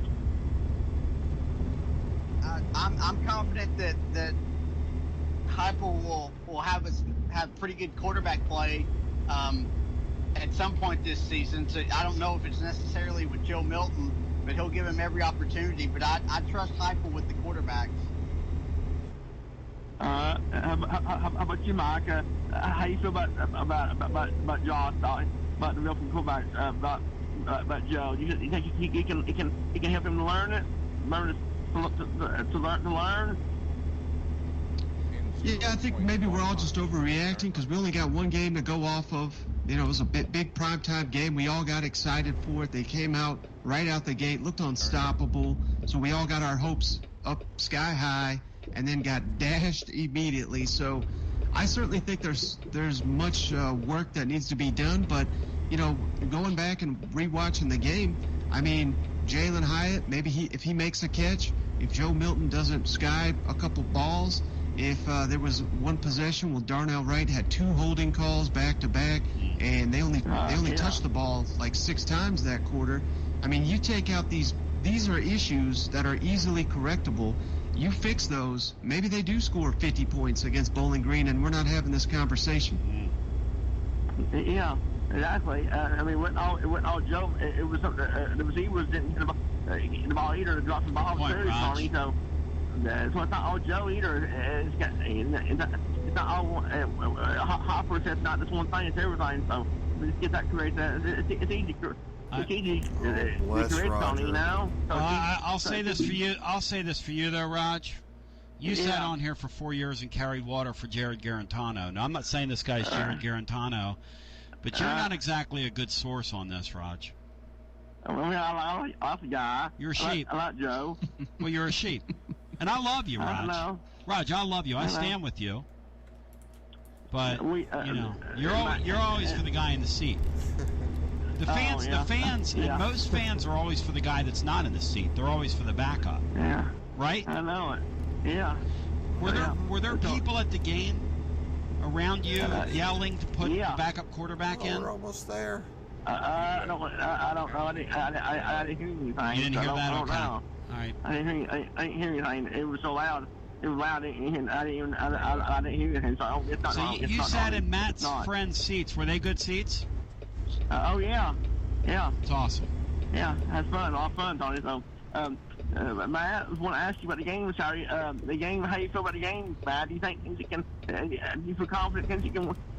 I know you said Pittsburgh team, but still, yet what chance of Tennessee win that game, Matt? You think the chances Tennessee win the game? What do you think, Matt? Right now, 367. Well, they definitely have a chance. It's kind of a coin flip game. I would probably put it at about 40%. I think Pittsburgh's favored for a reason, and there's some parts of the matchup that I don't like, but there's some areas I think Tennessee can probably have some success, but I think Pittsburgh's just a little bit better right now. Now, if we played them at the end of the season, like in a bowl game, I think we could probably be better and beat them. But right now, I would probably trust them a little bit more. I hear you. And Mike, SC Mike, that's why I asked you how you think Tennessee playing Pittsburgh. How you think it's going to go, Mike, in this game? How you think? Tennessee might do in the game? Thank you, Roger. Great phone call. Thank you, buddy. Go ahead, SEC Mike. Right now, I think I still favor Pitt. I like a lot of what Matt had to say there, but just the fact that Pat Narduzzi's got such a head start on Josh Heupel. This is such a critical game. I don't know if the Vols are ready for it, honestly, and that's kind of sad. But I kind of expecting the worst, hope for the best, and I think Tennessee will probably lose this game, but I'll be happy to be wrong if I am. Back to the phones we go. And that's where me and Bry are as well. I don't know the Pittsburgh. I don't trust them in this spot. If I were betting this game, I would stay away from it because I think it's flipping a coin. I've thought that all summer, and there's nothing I saw from the Vols that make me feel any differently. Like, I don't think it's a surefire loss. Some of our fans are really out on Milton. I'm not. I'm open to the fact that he could grow, but he's got a lot of growing to do. A lot of growing to do. Hello and welcome into our next call. Hey, Tony and Josh, your boy. Under wings. God. Tony, I hit a 5-game teaser parlay last night. Ole Miss was the last game of my parlay. Give me the parlay. I want to hear it. Hit it. It was Ohio State to win by 8 points against Minnesota Thursday. Nice play. Then Appalachian State to win by 5.5 against East Carolina. Easy money. The third game was Bama minus 12 against Miami. That's the easiest money maybe of all time. Like, that's a joke line. Continue. And Georgia. It really is a terrible line. Oh my God. Absolute layup. Well, you mean they didn't? They actually won by 7. Yeah, but I had them at plus 9.5. Yeah, he teased it up, Bryce. Oh, okay. See what I mean? And the last one was Ole Miss minus 2.5. Oh my Rona me! How did you get that at 2.5? What easy money, brother. That is easy money, Joshy. It's 78,827 miles. He's getting up there, baby. Keep going, girl. You're doing great. To win 125. Good bet, Joshy. That's good work. 25 on 120, 125 coming back to 25. That's good, man. Yeah. How are you guys doing today, Matt, Brian, Tony, FCC, Mike? I'm doing great. Doing good. Yeah, they're doing about as well as they can be sitting here with me for a couple of hours. That'll take its toll on a person. Good. My first question is for SEC Mike. Mike, what do you think about the game Saturday? Do you think if Milton makes a few mistakes, do you think they'll pull him? 0.1 mile. Turn right.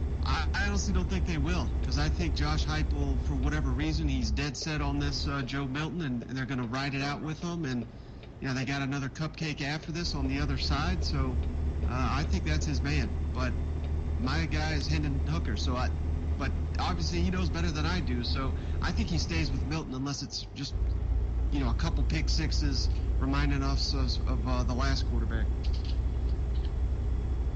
And Tony, my second question for you, how do you know Florida is nervous by his voice? Do you really think he thinks that Tennessee could have a shot of pulling the upset against Florida in a couple of weeks? I heard the absolute nerves in Florida's voice. When the man hung the phone up today on me, that's a sign he's cracking.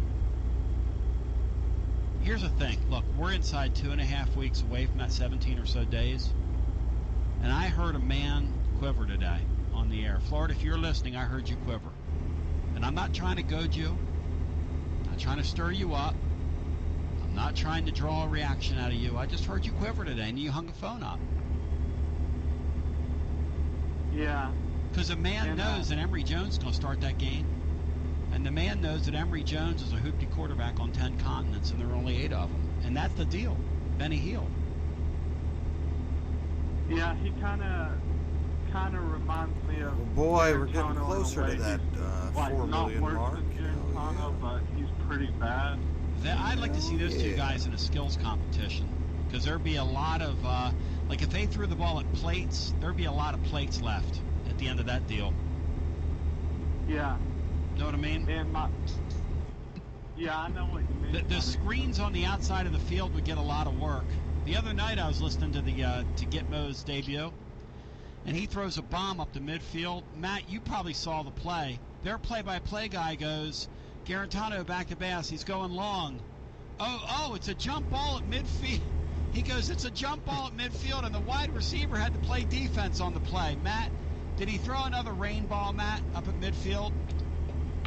Yeah, another Marquez Callaway jump ball where he throws his receivers into coverage. He's so bad. Was he any good the other night, Matt? On a scale of 1 to 10, how would you rate his performance? 10 being great. Well, he wasn't good at all, and when he went out of the game, the score was 2-0 Utah State, so he scored more for the other team. I mean, he's so bad. Great T-shirt, though. My last question is for Matt. Matt, are you going to the game Saturday? Of course, Matt's a sheep. What kind of a question is that? Yeah, I'm going too. Do you expect it to be a big crowd for it being Pitt? I think they'll have 85, maybe close to 90. They should have a big crowd. disappointing to hear Tony say that they're not expecting a lot, but I mean 80 or 85,000 can still make a whole lot of noise. Right, 193 and it's still, miles to a go. top 20 attended game of the weekend, even at that. Backhoe loader We need a big crowd. We need a live crowd so we can actually affect Pitt some. The thing I like about the 75 or 80 that are going to come is these are people that really want to be there. We've skimmed off a lot of the bandwagoners. No wrecks tonight. That want to just come and be seen from the glory days, the jet set crowd. They found other things to do, go to the lake, whatever it is. Yeah. And hey, no offense to those people. People that are going to walk in there now are real fans. There's something to be said for that, Joshy boy, because they were loud against Bowling Green. Yeah, Tony, even though I'm really nervous for this game, I really do think we can win Saturday. Joshy boy, I love you like a brother. Your Braves are now, to quote a talk show host who used to work in this town, the Phillies are now breathing down the throat of the Atlanta Braves, almost giving them mouth-to-mouth resuscitation. Yeah. Thank you, Joshy boy. Brian, do you remember when that said talk show host used to say breathing down their throat? That was also water over the bridge. And water over the bridge. Let's get our next call. Let's get our next call in. What was another one, Brian? Ace and the King King. That was Dewey's. That was Titans-Bill's other good Christian friend. Hello and welcome in. When Dewey said breathing down your throat, it was one of the greatest things ever. Hello and welcome into our next call. Hi, you're on the air. To our next call. Where is our next caller? What happened to our next caller? Okay, he left. Let's get our next call in. Hello and welcome in. Hey, Tony. Hey. What's going on? What's going on with you, my man? Nothing much. Man, I tell you what, that Wi-Fi... Oh, it's my man Andy. Andy, let's go. He lives. Oh, yeah. Man, I tell you what, they've got to fix that Wi-Fi by Saturday. So, tell me about this, because we're spending $180 million on 2 video boards. I don't know if you heard us earlier today, but we're breaking news. We're putting 2 new video boards in the stadium, according to Tennessee's plan that they're going to go before the commission down in Nashville, the State Building Commission, here in 2 days. I don't see anything about the Wi-Fi, Andy, in these plans. How bad? Worry, guys. Matt says Next it's so bad you football can't even send a season, text message out of there. Hit it. Confirmation that they have installed a new tower. I was under the underhang, right? Yes. Right. Tried to load Twitter. I tried to load this post, and it sat there for an hour, almost 2 hours. What? Oh, man. Tried to send a text message. Could not send a text message. Tried to pull up Instagram. Could not pull up Instagram. Matt, he's Tried kidding, to right? pull up Facebook. Could not pull up Facebook. Matt, he's but kidding, yeah, right? Matt, is he kidding? No, it's the same problems I have. I can't tweet, can't text, can't check scores. It's awful. You know what my wife Laura said, Andy, and she don't want to start anything, okay? She said, I'll bet it works perfectly up there in the luxury boxes. Well, she's not trying to start anything, Andy. Well, the thing about it is, see, I can go outside or out from under the underhang, and it picks up. Wow. It's blocked because I guess it doesn't want you to pick up because it's like you're in a building. It thinks you're inside a building. Yeah, but when you're in Ty Thompson Bowling, everybody can. I've been. You can get in your phone there easy in that place. Well, here's the thing. Why don't they get super duper repeaters that you can buy anywhere and put them all throughout the stadium? How hard is that? Well, have you heard about those? The Wyoming, the only place I've ever been that it snowed in July. You can add up to, I think, Cold-ass, on windy-ass just one place. of those. What, like 8 people in there a you house? go. If you have it. How hard can that be, right? You would have to, maybe have, I don't know, 100 of them, maybe. Okay, that's my point. I mean, they're going to spend $150 million on a couple video boards, Andy. You think they got to upgrade the? And I'm not picking at them, but Matt makes a great point. Yeah. If you ask fans to vote, another video board or upgrade to Wi-Fi, what do you think fans would vote for, Andy? I would go for Wi-Fi first. Thank you. Because you got to bust your rhymes. I mean, we could get your rhymes. We could get your rhymes during the game. I am writing one for Pitt. And by the way, Florida cracked on you earlier. I don't know if you heard it, but he called you basically not a very good rapper, and I defended your honor. Well, I'm actually working on I got a rap coach now. His name's Ian Talbert. If anybody wants to check his music out, Primal Optics.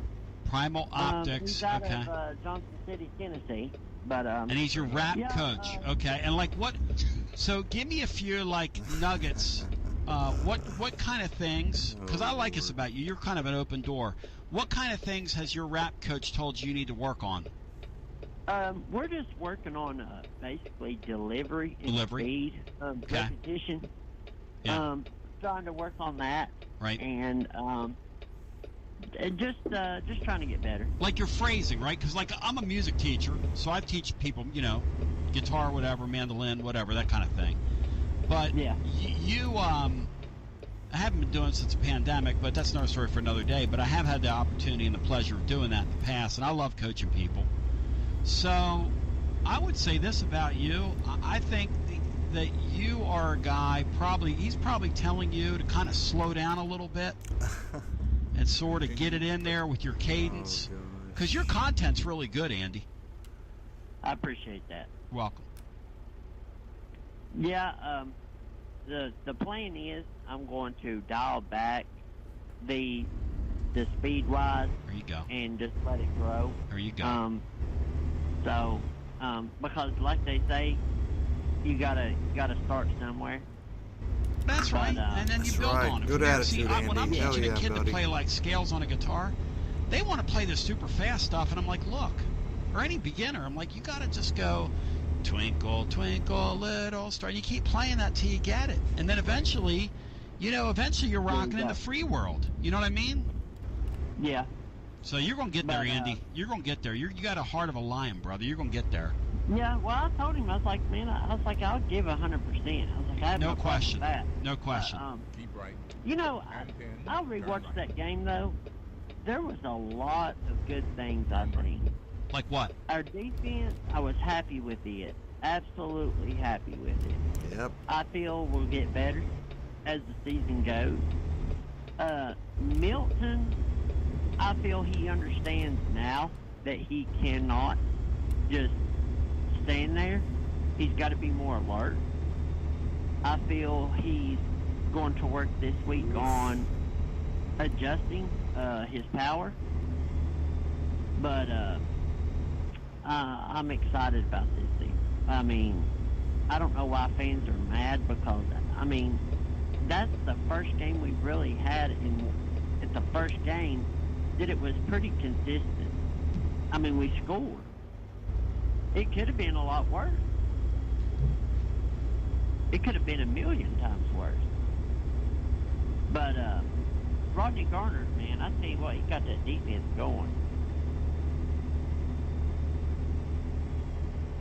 Andy, no question. That Rodney was one of the brighter Garner's getting a lot of spots. credit I out there, really, Matt. Isn't that interesting? really was impressed with our defensive line. A lot of rotation, Well, he should. getting that depth in there. I was really impressed with the defensive line. They stuffed the run. Didn't have a ton of sacks and hurries, but they were getting the ball out quick. They deflected some passes. They looked really, really well coached, and he's got about eight or nine of them that he can rotate in and out there. I was really impressed with the defensive front. Now he has a deep rotation. That's a great point. He has a deep rotation. But I'll say this. I don't care if they don't fix the Wi-Fi. They're still not going to keep me going to Knoxville. I guess we'll just have to deal with it. Hey, Andy. But Andy. Andy, nothing killing you, brother. Nothing keeping you out of there, Andy. Nah. Nope. But I think the new upgrades with the lights. I do think we need more lights itself. If they really want, I was talking to the players at the end of the game, and they said that they liked it, but they felt it just needed more. They didn't feel that it was nowhere near at Georgia's level or Bama's level yet. And I was like, well, no. If you're in the middle of playing in a football game, maybe the last thing I want you to worry about is the goddamn light show in the I was thinking about this. Get the fuck out of here. You know, on the left side where it's kind of flat and there's an edge, they could add lights, like a whole row of them over there later on. So you want more lights? I think we need more lights. I like it. The field looked a lot better, at least with the white LED. But yeah, we need more color to add to the experience of it. I mean, because you could tell the players they were having fun on the field. But yeah, I'm excited about this year. I think Florida is very, very much in for it. They're in for a rude awakening. Yeah. I don't know if you heard Florida's call. He hung up the phone on me. What did Florida say about? You gotta go back and listen. He called you a two-bit rapper. He said something like you were down with the fleas. Tell him to write something up then. Tell him he can do one and then I'll do mine. Let's do a rap battle. Let's do it. The Florida Week. I'll tell you what. Let's do on here. Florida Week. Tuesday of Florida Week. I'm calling it right now. 2 weeks from today, Florida, if you're man enough. You answer the bell tomorrow, because I'm going to ask Andy right now. 2 weeks from today on this very show, a rap battle, you in Florida. Or would it be 2 weeks from today? Are you in or out, Andy, on that, a rap battle? I'm always down for that. No writing, absolutely. Straight off top of head. Yes. Let's go. Andy, you're the man. Straight from the mind. Thank you, Andy. Straight from your mind. Straight from your mind. Thank you. Okay. Hey, please, Tony, please. Let me give him a little bit of taste of it. All right, let's go. Ready? And I'll give you a little beatbox, and here we go. I said a 1 and a 2 and a 3 and a... So, Florida, you think you a bad man? No, man. You ain't no man. You just a little kid who thinks you a beast. Guess what, boy? I'm from the East. You better get eating the Chimera Crunch. Guess what, boy? I'm gonna take you to lunch. Uh-oh, I just knocked on your door. I just seen your mama. I just told your mama I'm coming for you. And guess what, boy? I'm coming to kill you. That's what I'm gonna do to you. I don't think you want none of that smoke. Cause guess what, boy? I'll make you choke. Thank you, Andy. Great rap. Great job. SEC it started good and ended really good, but that no, we it's had just a section there. Rap coach, rap battles here. This is all a first for me. I got to be honest with you. Got another 70 miles from. Let's go back to the phones. At least we know Florida's catching one L that week. No question, because Florida ain't breaking. Florida's not busting him, Bri. He ain't busting Andy. I saw Andy as a -6.5 note favorite over Florida. Poor Florida. Andy comes into your rap battle a touchdown favor. Let's go back to our phones. Lordy. Laura said the rap capital of Johnson City. Andy, I didn't know that, Matt. But he's got his rap coach up here in Johnson City, the rap capital of Johnson City, the mecca of rap. Keep right. I had never heard of a rap coach before, so I'm glad to see Andy's trying to take it to the next level. Why not? I love Andy. I think the guy's got a great spirit about him. Let's get our next call in. Hello and welcome. How you doing, guys? What a tough act to follow. No question. Welcome in. Unbelievable. A couple things I learned. Number one, like you, Matt, I didn't know there was such thing as a rap coach. Two, I don't know why Andy's advocating a lot more lights. We play all of our games at noon. What's the point? We've been a nooner program for the last several years here. That's right. Kippen's favorite. God. Quick question for you, Matt. I know you went through and studied all the tape of UCF. I'm going to leave this with you. Are there runs in his offense like they're going to score 2 or 3, like kind of like basketball? where they're going to score 2 or 3 possessions in a row, then have a Bruce Pearl-like lull where they don't do anything for 10 minutes, and then they're just hyper active again. Has that been a trend or no? Yeah, that happens a decent amount. Where they'll score 14 points and then go a quarter without 24 miles. That does happen occasionally. Oh yeah, now. And it also kind of happens in series themselves. They'll maybe grind out 1 or 2 first downs and then hit a 50 or 60 yard bomb. So that is part of the offense, and when it's not clicking, it really puts your defense in a bind, like we saw in the second quarter versus Bowling Green. Gotcha. I do remember one of the Missouri quarterbacks, and it may have been when Heupel was there, standing there flat-footed a lot and throwing, and I don't remember who it was, but I just always saw it odd. Did UCF also have that same? Yes. Tack. Yes. Okay. Interesting. He teaches that, Lordy. which I didn't believe it until I went back and looked at it over the weekend, because people were telling me on the postgame show.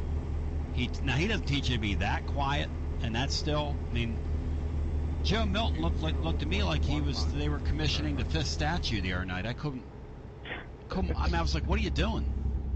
You can't stand there like that. If you do that in a Southeastern Conference game, you're not going to walk off the field. That's not going to work in this. I don't know if he did that he didn't do it at Michigan. At Michigan, he was jittery, which is kind of interesting. He was jittery at Michigan. But they've got him standing back there. I think he's taking it a little too far, though, would be my guess. I don't recall who the quarterback was at Missouri that did it. It may have been the kid who plays for them. It may have been Drew Lock. Or it might have been Kelly Bryant or somebody. It was just odd to me. It was awkward looking. So, I guess if you're going to play in his system, you're going to do whatever you're asked to do. Absolutely. Quick question. You say... we couldn't get off the press coverage. Our receivers couldn't get off the press coverage. Did Bowling Green play a lot of press coverage? No. They say that about our guys in the preseason. That's their worry, and that's what Pittsburgh's going to do. Let's just skip it. Okay. Did Bowling Green do that, or we just couldn't get over? $19,524. No, they dropped. They dropped a lot in the coverage. 7 out of 10 dropped 8 discovered in Wyoming in the coverage a lot, yeah. which is something that's given Heupel's offenses problems in the past. One thing that we haven't talked about that actually I think Roger brought it up today was our receivers didn't do a great job of getting open either. I know Milton gets some of the blame, but the receivers weren't helping him out a whole lot either. Okay. We were talking about Rodney Gardner earlier and him having a deep rotation. Is Aubrey Solomon on the roster? That's a great question. I don't think he is. I think him and Middleton were both jettisoned back in the summer, weren't they? Or am I missing Middleton something? Went to West Virginia, but I know Middleton was. Aubrey Solomon's around. Where is Solomon, guys? Does anybody know?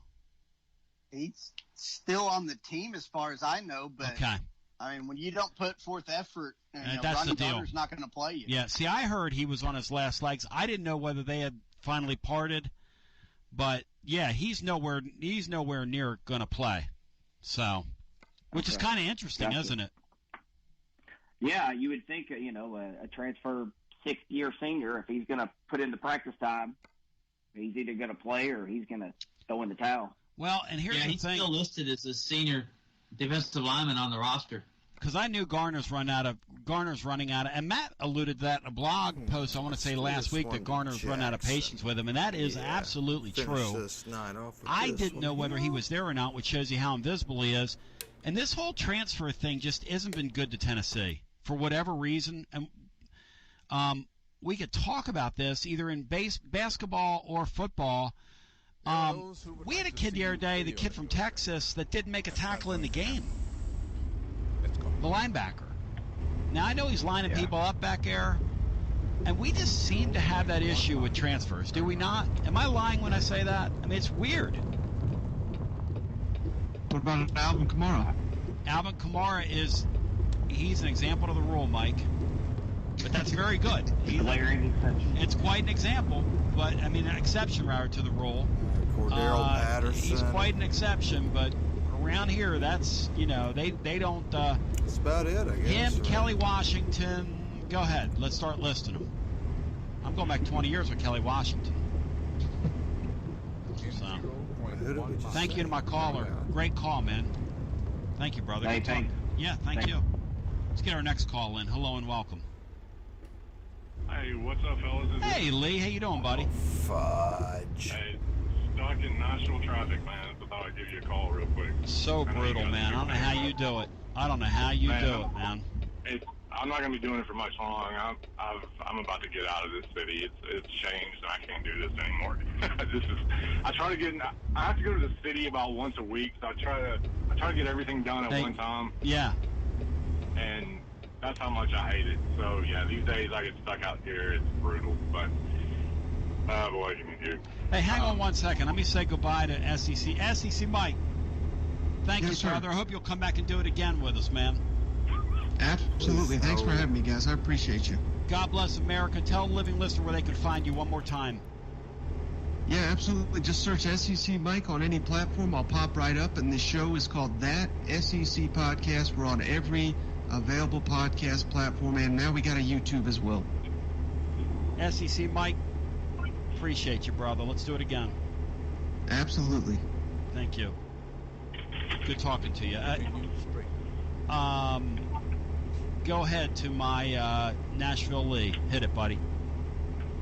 No, man, I was just I was trying to look at this Pittsburgh game a little bit more, and this is kind of like I'm not going to bet on this game. It's a really hard game to handicap, I think. But you know, all the stats that I get into with college football and stuff, there's kind of like one thing you can always. There's a few things you can always depend on, right, with certain teams every single year. And one of those is Pittsburgh's defense. It's always going to be in the top 10 as far as their defensive line goes with, like, havoc ratings and, like, stuff rate and sack rate and all that kind of stuff. And it was really no different last week. And I know it was just UMass, but they had, like, I think it was, like, 10 quarterback hurries, like, 8 tackle for losses last week. And that's pretty – I know it's UMass, but that's pretty much standard for Narduzzi and his defense. I mean, that's just what they do. So that part really worries me. So I guess the health of our offensive line is we need to have everybody on that line where they're supposed to be playing well. And Milton cannot hold on to the ball this week, or I'm afraid that they'll eat him alive. But historically, this really isn't a spot that you ever really want to back Pittsburgh. And a favorite on the road. I mean, they're kind of a team where, like, if they're an underdog on the road against a team that's better than them, that's kind of where you're always looking for Pittsburgh, because you know they're going to bring a good defense and a pretty solid quarterback to the table. But this isn't really a spot you generally really want to back Pittsburgh in, I think.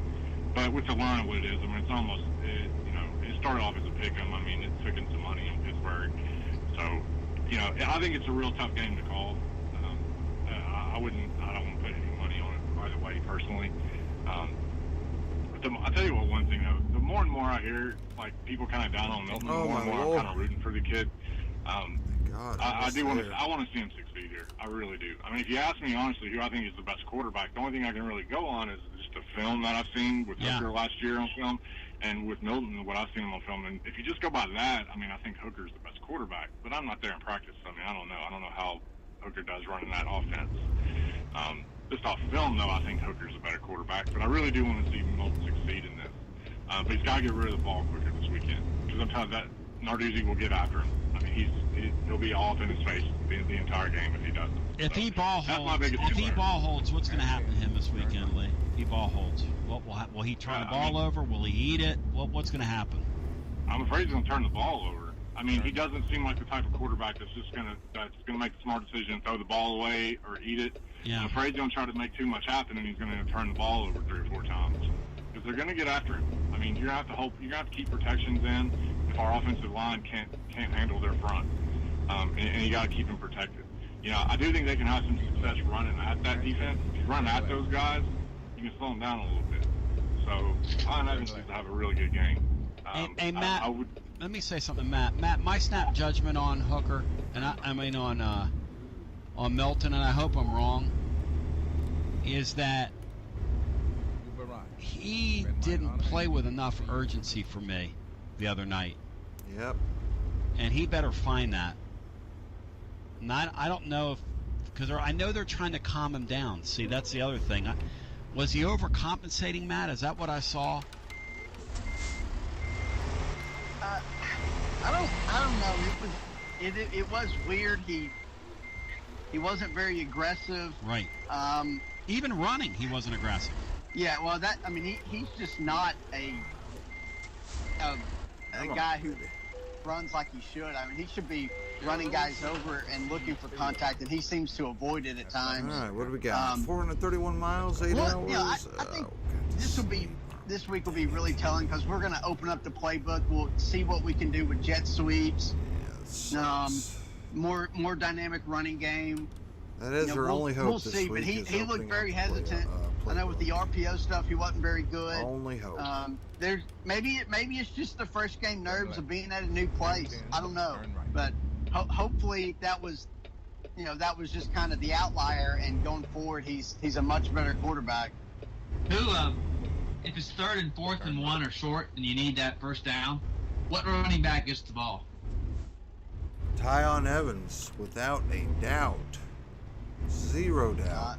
Either Small or Evans. Duh. Either one, or you could run Milton, I guess. Will that make it easier? I feel like it's Milton. I feel like Milton is our short yardage guy. This is my gut, is that they're going to go with Milton on those short yardage. Put him under center, snap the ball, and let him go. Yeah, I think you're right. You know, last night watching that Louisville offense, when they were in that 4th and short at midfield and it was still a football game, we could stop. And they lined up in that shotgun, that's the dumbest damn thing in the world that these head coaches continue to do that, Lee. It is absolutely moronic to line up 7 yards deep when you need a foot. Yeah, stupid. Dude, one of my biggest pet peeves about football is the lack of coaches that have a quarterback sneak in their offense and run it all the time. So dumb. It never gets stuffed. I mean, you're going to get it 99% of the time. It's so stupid. I mean, imagine having an athlete, and if Butch Jones was still here and Milton was a quarterback, they'd line him up 7 yards deep. It's the most idiotic thing in the world. Yeah, I mean, it's, and I've got issues with Satterfield and a lot of the things he did last night in that game. Well, you should. You liked him. Yeah, I liked him. Well, I mean, I'm going to like horrible play.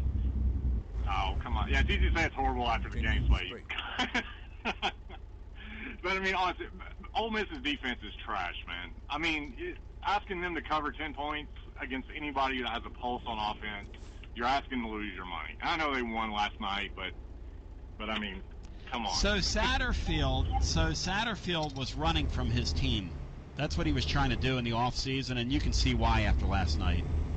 Yeah, he had to put out all these messages to the fan base and in newspapers saying he was sorry for the way he acted over the offseason, trying to get out and all that kind of stuff. And yeah, I mean, that dude is checked out. His days are numbered. Yeah, he's big time in trouble. I thought he was a damn good coach at App State. Me too. He's a really good coach. Me too. He's just another coach in the line of. Yeah, there's so many of these coaches that got hired around that same time frame where I thought they were slam dunks where they were going, and they just haven't worked out. I mean, he's one of them. I think he's a good coach, but that just is not a good fit for him. And last night, I don't think he called plays. His team wasn't ready. They were undisciplined. Just some of the decisions he make. I know the game is pretty much over in the second half, but when you're down by 26 and you score a touchdown at the end of the third quarter, go ahead and go for two. I mean you're down by 26 points. And this is, okay, they score a touchdown. They get it down. Thank you very much. It's a 20-point game. Day. They get on the touchdown, there was a personal foul penalty on Ole Miss, so they could have moved the ball from like the 2.5 to the 1 and gone for 2. Instead, he kicks the extra point and takes the yardage on the kickoff, and then tries some like pop-up punt thing. I guess it was an onside kick. I don't know if it was or not. But it's just dumb things like that. I don't understand what coaches do. Satterfield did a lot of them last night. I mean, not to say they should have won. I mean, Ole Miss is clearly the better team. I mean, they were the right side, no doubt. I mean, I made a bad play on that one. Yeah, I had a good weekend overall, but I'm not going to complain about it. Lee, you're the man. I love giving you shit, though, on the ones you lose. No, you give me shit. No, I mean, I'm okay with it, man. It's all love, man. Hey, have it, Dwight Gooden. I love you. See you, Tom. The guy went like 9-2, Matt, and I pick on him for the one he lost. That's all right. They're right. That's when you're boys, you can do that. Yep. He knows. He knows it's all in good fun. So tomorrow on the show, what we're gonna do, Brian, I'm communicating with Polish Joe right now, aka Georgie. He took Roger to the game, and Joe said that the concession lines were extremely long. He should know he was in one for 45 minutes. Tomorrow we're gonna give a copper card away on the air, because I'm gonna have Georgie call in and tell a story on Raj. How much do you think Roger cost him? Oh, God, that's going to be great. At the... oh, that's going to be great. Yes. When they got there. A hungry Roger. How much do you think it cost? 25? Probably more than the tickets are going to be Saturday. I say more than 25. I say 40. Matt's at 25. Brian, where are you? I'll say 50. Neither of you are correct. That'll be one of our topics tomorrow in the third hour. We'll see where Florida is tomorrow as well on the rap battle. Tomorrow, if he's man enough to answer the bell. You think he is, Matt, or no? I bet he kind of ducks it. Well, he's mad enough. We'll see if he's man enough. Do you think I really made him angry today, or you think he was just kidding? I think he was pretty upset. I think he actually showed a little bit of nervousness today by hanging up. Yeah. Florida, you got a hole in your game, buddy. You got a hole in your game. I'm only saying it because we're kind of boys. I just I don't want you to display that on here, that fear. Anybody else have a final thought? Ooh, Matt, Lordy. Great job today on the blog. Dangerous driving, but we had to do it. Can't sit behind that idiot. Thanks, Tone. No, that's it. I'll be ready to go Thursday. I'll probably have some more pit stuff ready by then, and then look for the kind of a preview of the game, probably Friday's vlog. All right, let's go ahead and turn Tony off. Thank you to Matt. Good show today, Tony. Loved it. Loved it.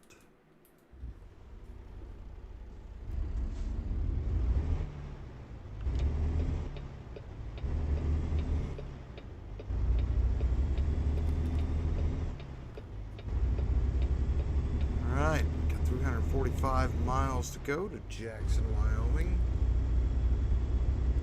Jackson Hole. In 0.1 miles, turn right. Turn right, we can do that. Oh, thank goodness, interstate. Turn right. Is this interstate or highway? Oh, Lord. Looks like interstate.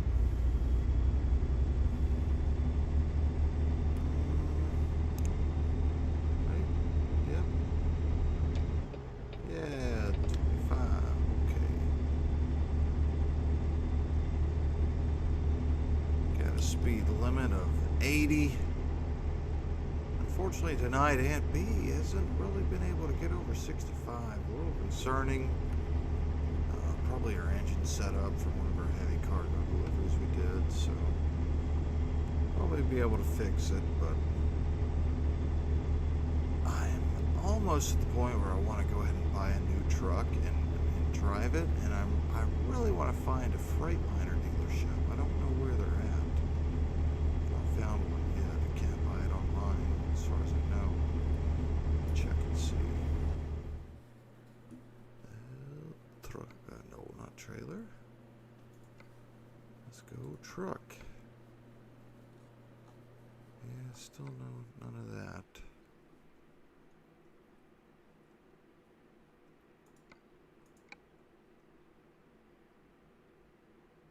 With the new Internationals is the LT that came in.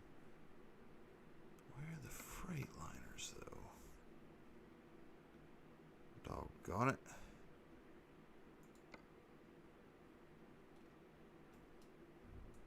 So you can see still a lot of we've not discovered, but I don't know. A little strange. None of them are Freightliners. Let me see. I think there's an option.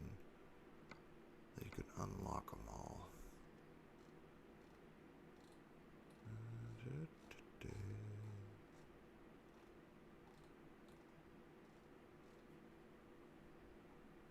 Alright, well, not there. Probably in the main menu settings. Alright.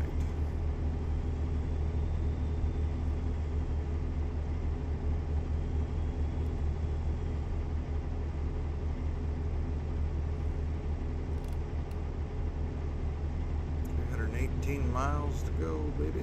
Let's go. 6 hours. Damn it, man. We're gonna have to sleep. Do they want it? We got 16 hours. Okay, so sleep 8. We got 6 to go. Good. Be able to get most of the way there, so no worry there.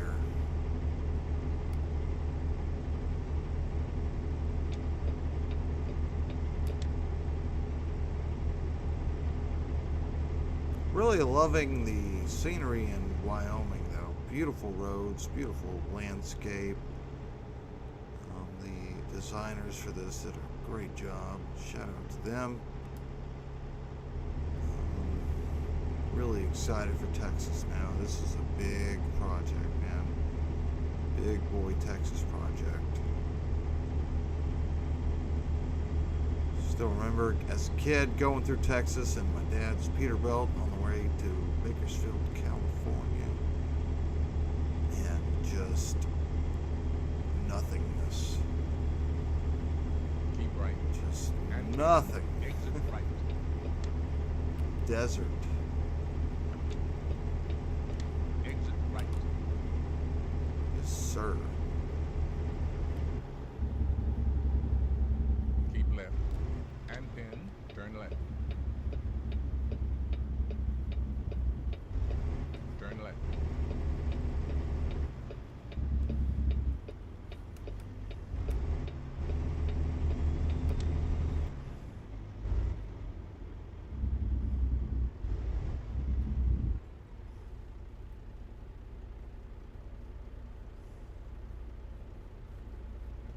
Come on.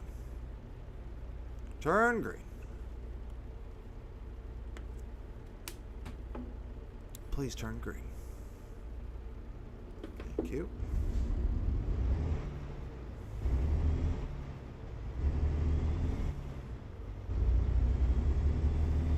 Keep left.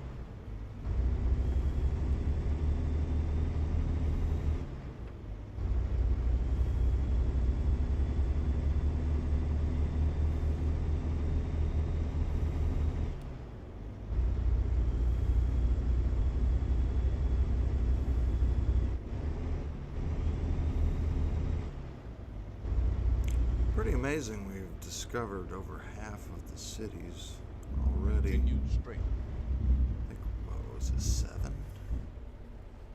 Let's see if we'll go through any more. Riverton, no, but we'll discover Jackson. So then we'll just have Riverton and Sheridan left. Heck yeah.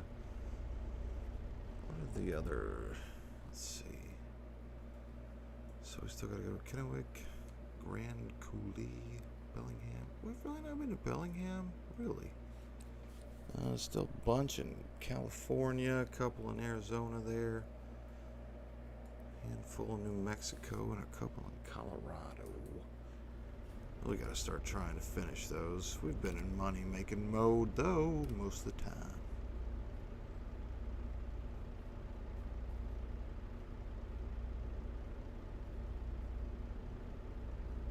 Come on.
miles ticking off here. Get about $11,000 for this, but doing it more for the deliveries and not for the money. Should get that Wyoming event finished. It also includes player base getting, I think, it was 80 million miles driven. Either to or from Wyoming. So once we get a handful of these, probably 6, maybe 7, more than a handful, I reckon, we'll start doing more deliveries from or to Wyoming at a more long distance rate. Kind of enjoy doing these shorter ones, though. Those longer deliveries, they just get really tiring. Oh man.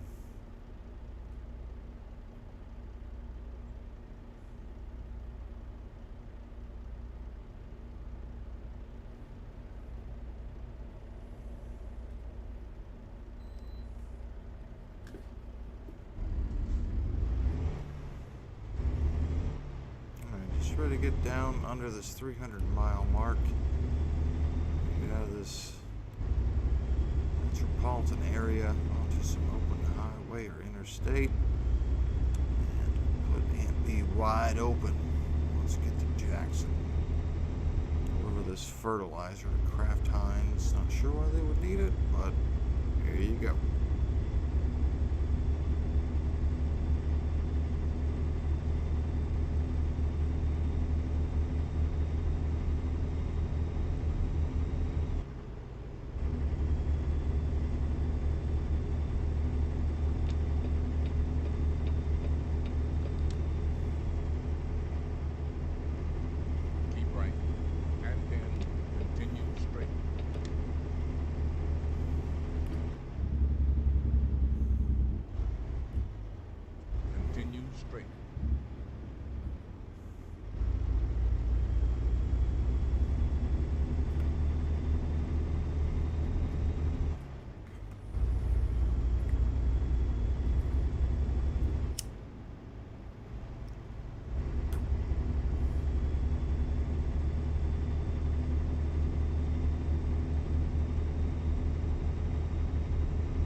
Continue straight.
Stopping for these idiots driving.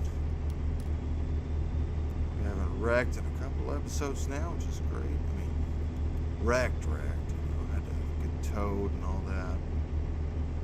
We have a tendency to flipper. Keep right. And in. Turn right.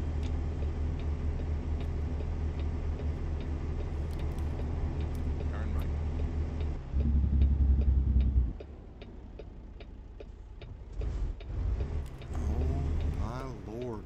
Expect that to be that sharp of a turn. Damn right angle there. Got 250 miles to go, baby. We're gonna probably get a couple of $100 in fines for not sleeping, but I'm just gonna try to book it. See if I can make up the time here. Doubtful, but we'll see.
minutes, 45 minutes.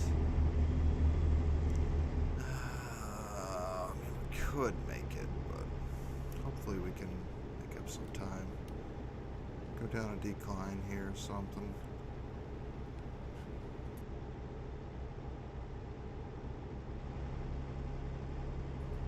200 miles to go.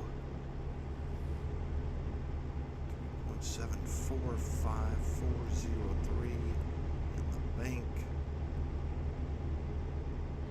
Gone down since that 3.75 mark. Not sure what happened. Definitely have some people complete some deliveries before we're done here.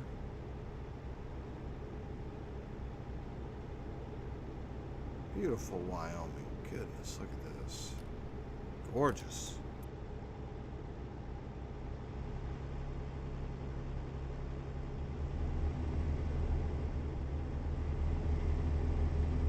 In 0.1 miles, turn left.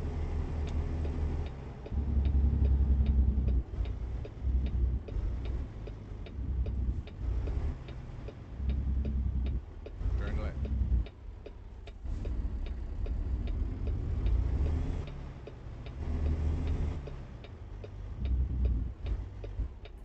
Love to have a trailer like that. I don't remember if you could buy like a chicken hauler or a cow hauler, stock, whatever. I remember seeing those. Let me look real quick.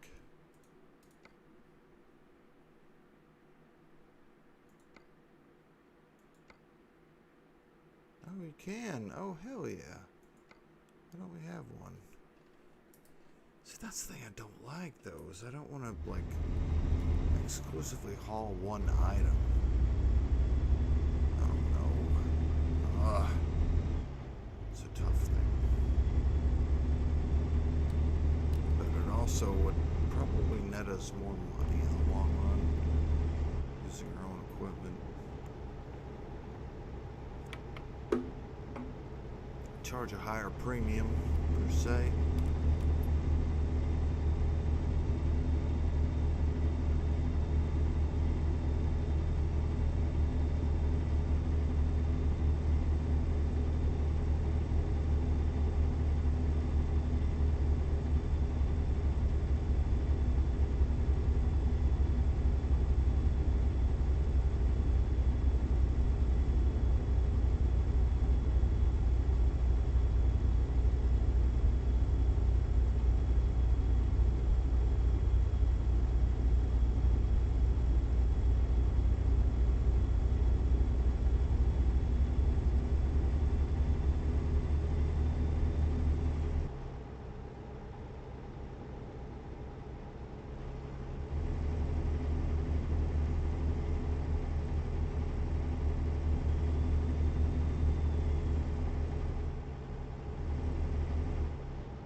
Alright, 140 miles. And in, turn right.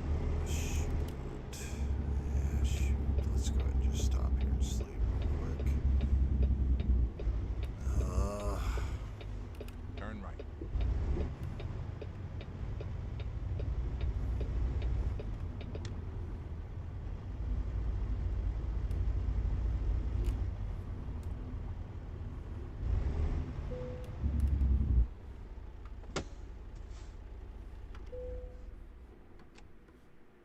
Alright, let's go to bed.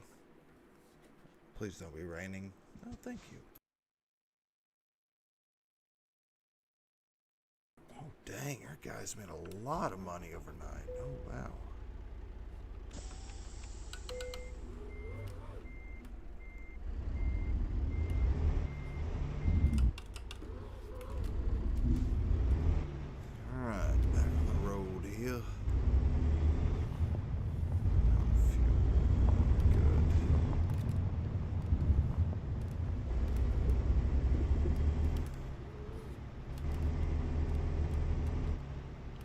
reason you couldn't find a job and cost me $1,000, buddy. See, that's also why I don't like the whole buying a trailer thing, because like we experienced with the trying to look into external markets or external cargo, where we had our own trailer, we couldn't find anything to Wyoming. I don't like that. I don't understand. You know, I mean, we can't drive back to our garage every time just to pick up a trailer. I mean, are we supposed to stow multiple of every type in each garage? Can we even do that? I mean, a lot of questions I have about trailers and the efficiency of them. Alright, got 124 miles to go. Good on sleep, good on fuel, another 2.5 hours. Let's go.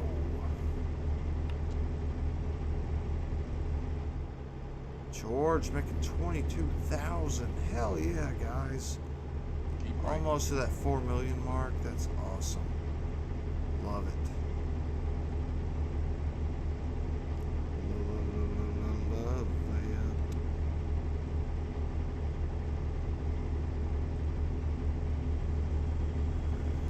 Ever so coveted 65 miles per hour in this Ant saga here.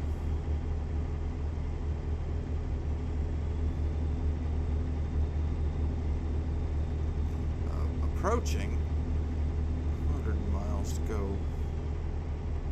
Keep right. And continue straight. Keep right and continue straight. Yes, sir. Continue straight. Yeah, we're going.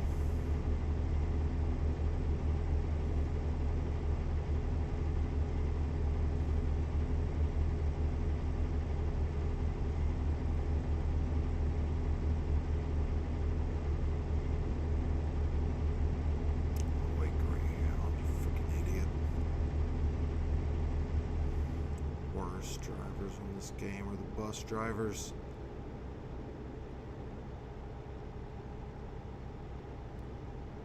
And then ourselves, of course. We are quite terrible most of the time. We get distracted. Good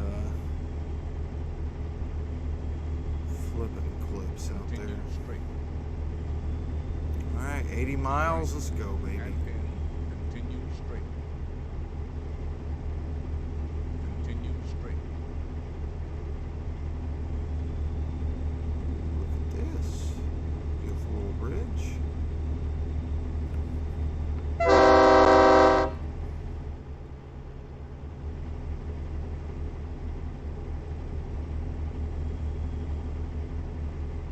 Another 7,000 made from Jenny, it looked like. Good job. Thank you. That $3.85 million mark. That is freaking amazing. Oh boy. Love it. A little tunnel bridge here. Hell yeah. Beautiful. God, look at this.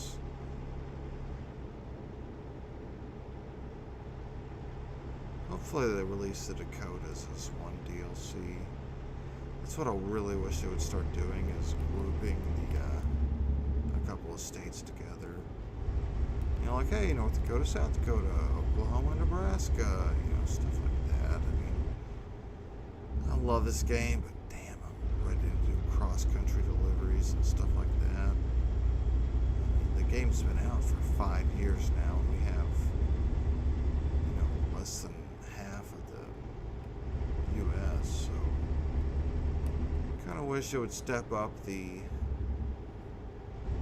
amount of states they're releasing and the timing of it, but also imagine it is a very tough job, a very strenuous task, and we do salute them for doing it and doing a damn good job of it, as we've seen tonight in these Wyoming deliveries. Once we finish this one, this will be our last one for the night.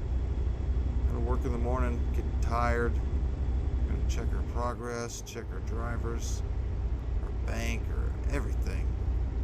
Get a good recap of where we stand with the Yeehaw Trucking Company.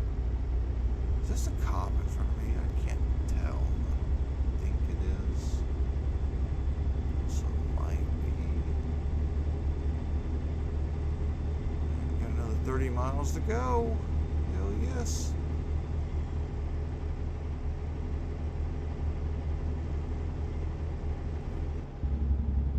This is a cop. Okay. Okay. Definitely is.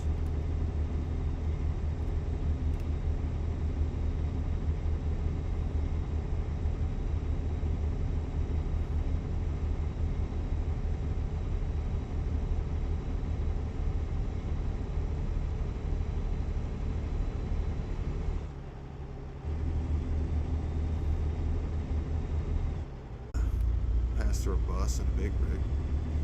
We're the big rig. We'll call it a big truck. And ultimately failed, caused I think about 6% damage. Not a whole lot, but it is what it is. So only a big mishap, and then rear-ending that one guy at a stoplight, but he didn't care too much. So that's good.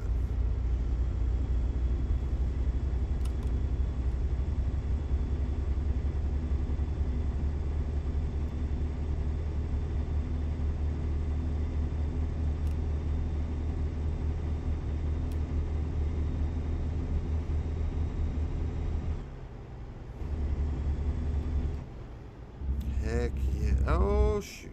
Well. Gotta commit fully, I guess.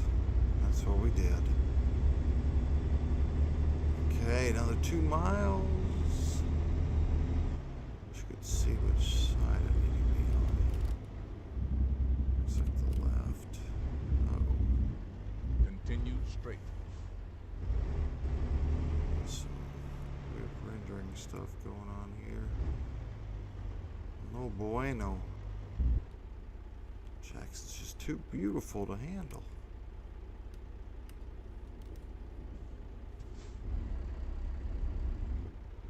Come on. Come on. Oh, man.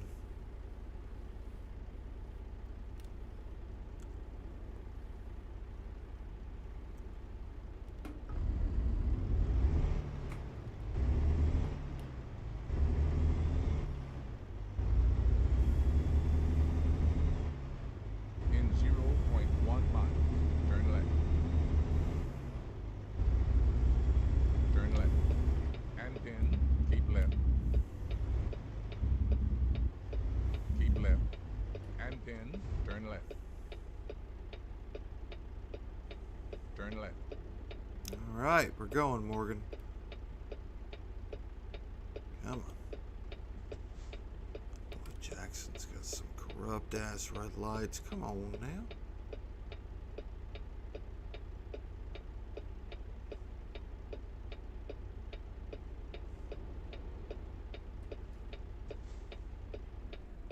Our turn. Let's go. Now.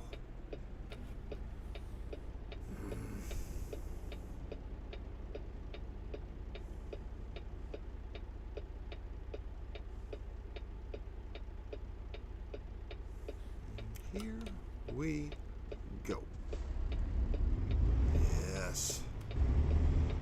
Let's get this little bit of money, another notch in our Wyoming event special. Or event. Special event, whatever you want to call it. We're calling it a night. In 0.1 mile, Elite Porch turn right. Talk. Elite Porch Talk Boys podcast on YouTube. Turn right. Go ahead and subscribe. Get ready for tomorrow's night, 9 o'clock p.m. Previewing Tennessee versus Pittsburgh. First, we're getting this money. In 0.1 miles, turn left.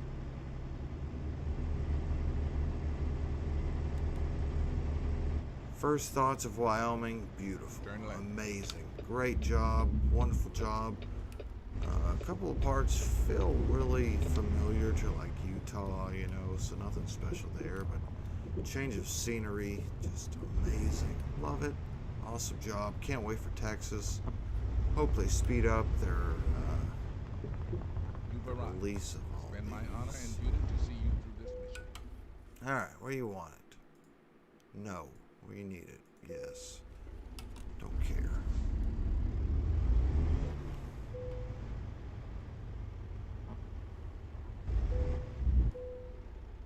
Dang it. No! Oh, man. Fortunately, our freaking thing is set to do that, so we can't really reverse if we mess up. Stupid. Heck yeah, 10 grand to $3.861 million in the bank for Yeehaw Truckin Company. How many trucks we own now? 15 trucks, 15 drivers, only 9 trailers. Let me see our drivers. Look at, oh, nobody really averaging over 10 yet, but I feel like last episode, the episode before last, they were, so just a down week, I guess. How many garages we got? Only 4. A couple of spots open and a few of them there. Don't owe any money to the bank. It ain't about us. But anyways, folks, thank you for tuning in. Elite Porch. Oh my God, I can't even talk. Elite Porch Talk podcast tomorrow evening, 9 o'clock. Look us up on YouTube. Thank you for watching. Leave a like if you enjoyed. Subscribe if you want more.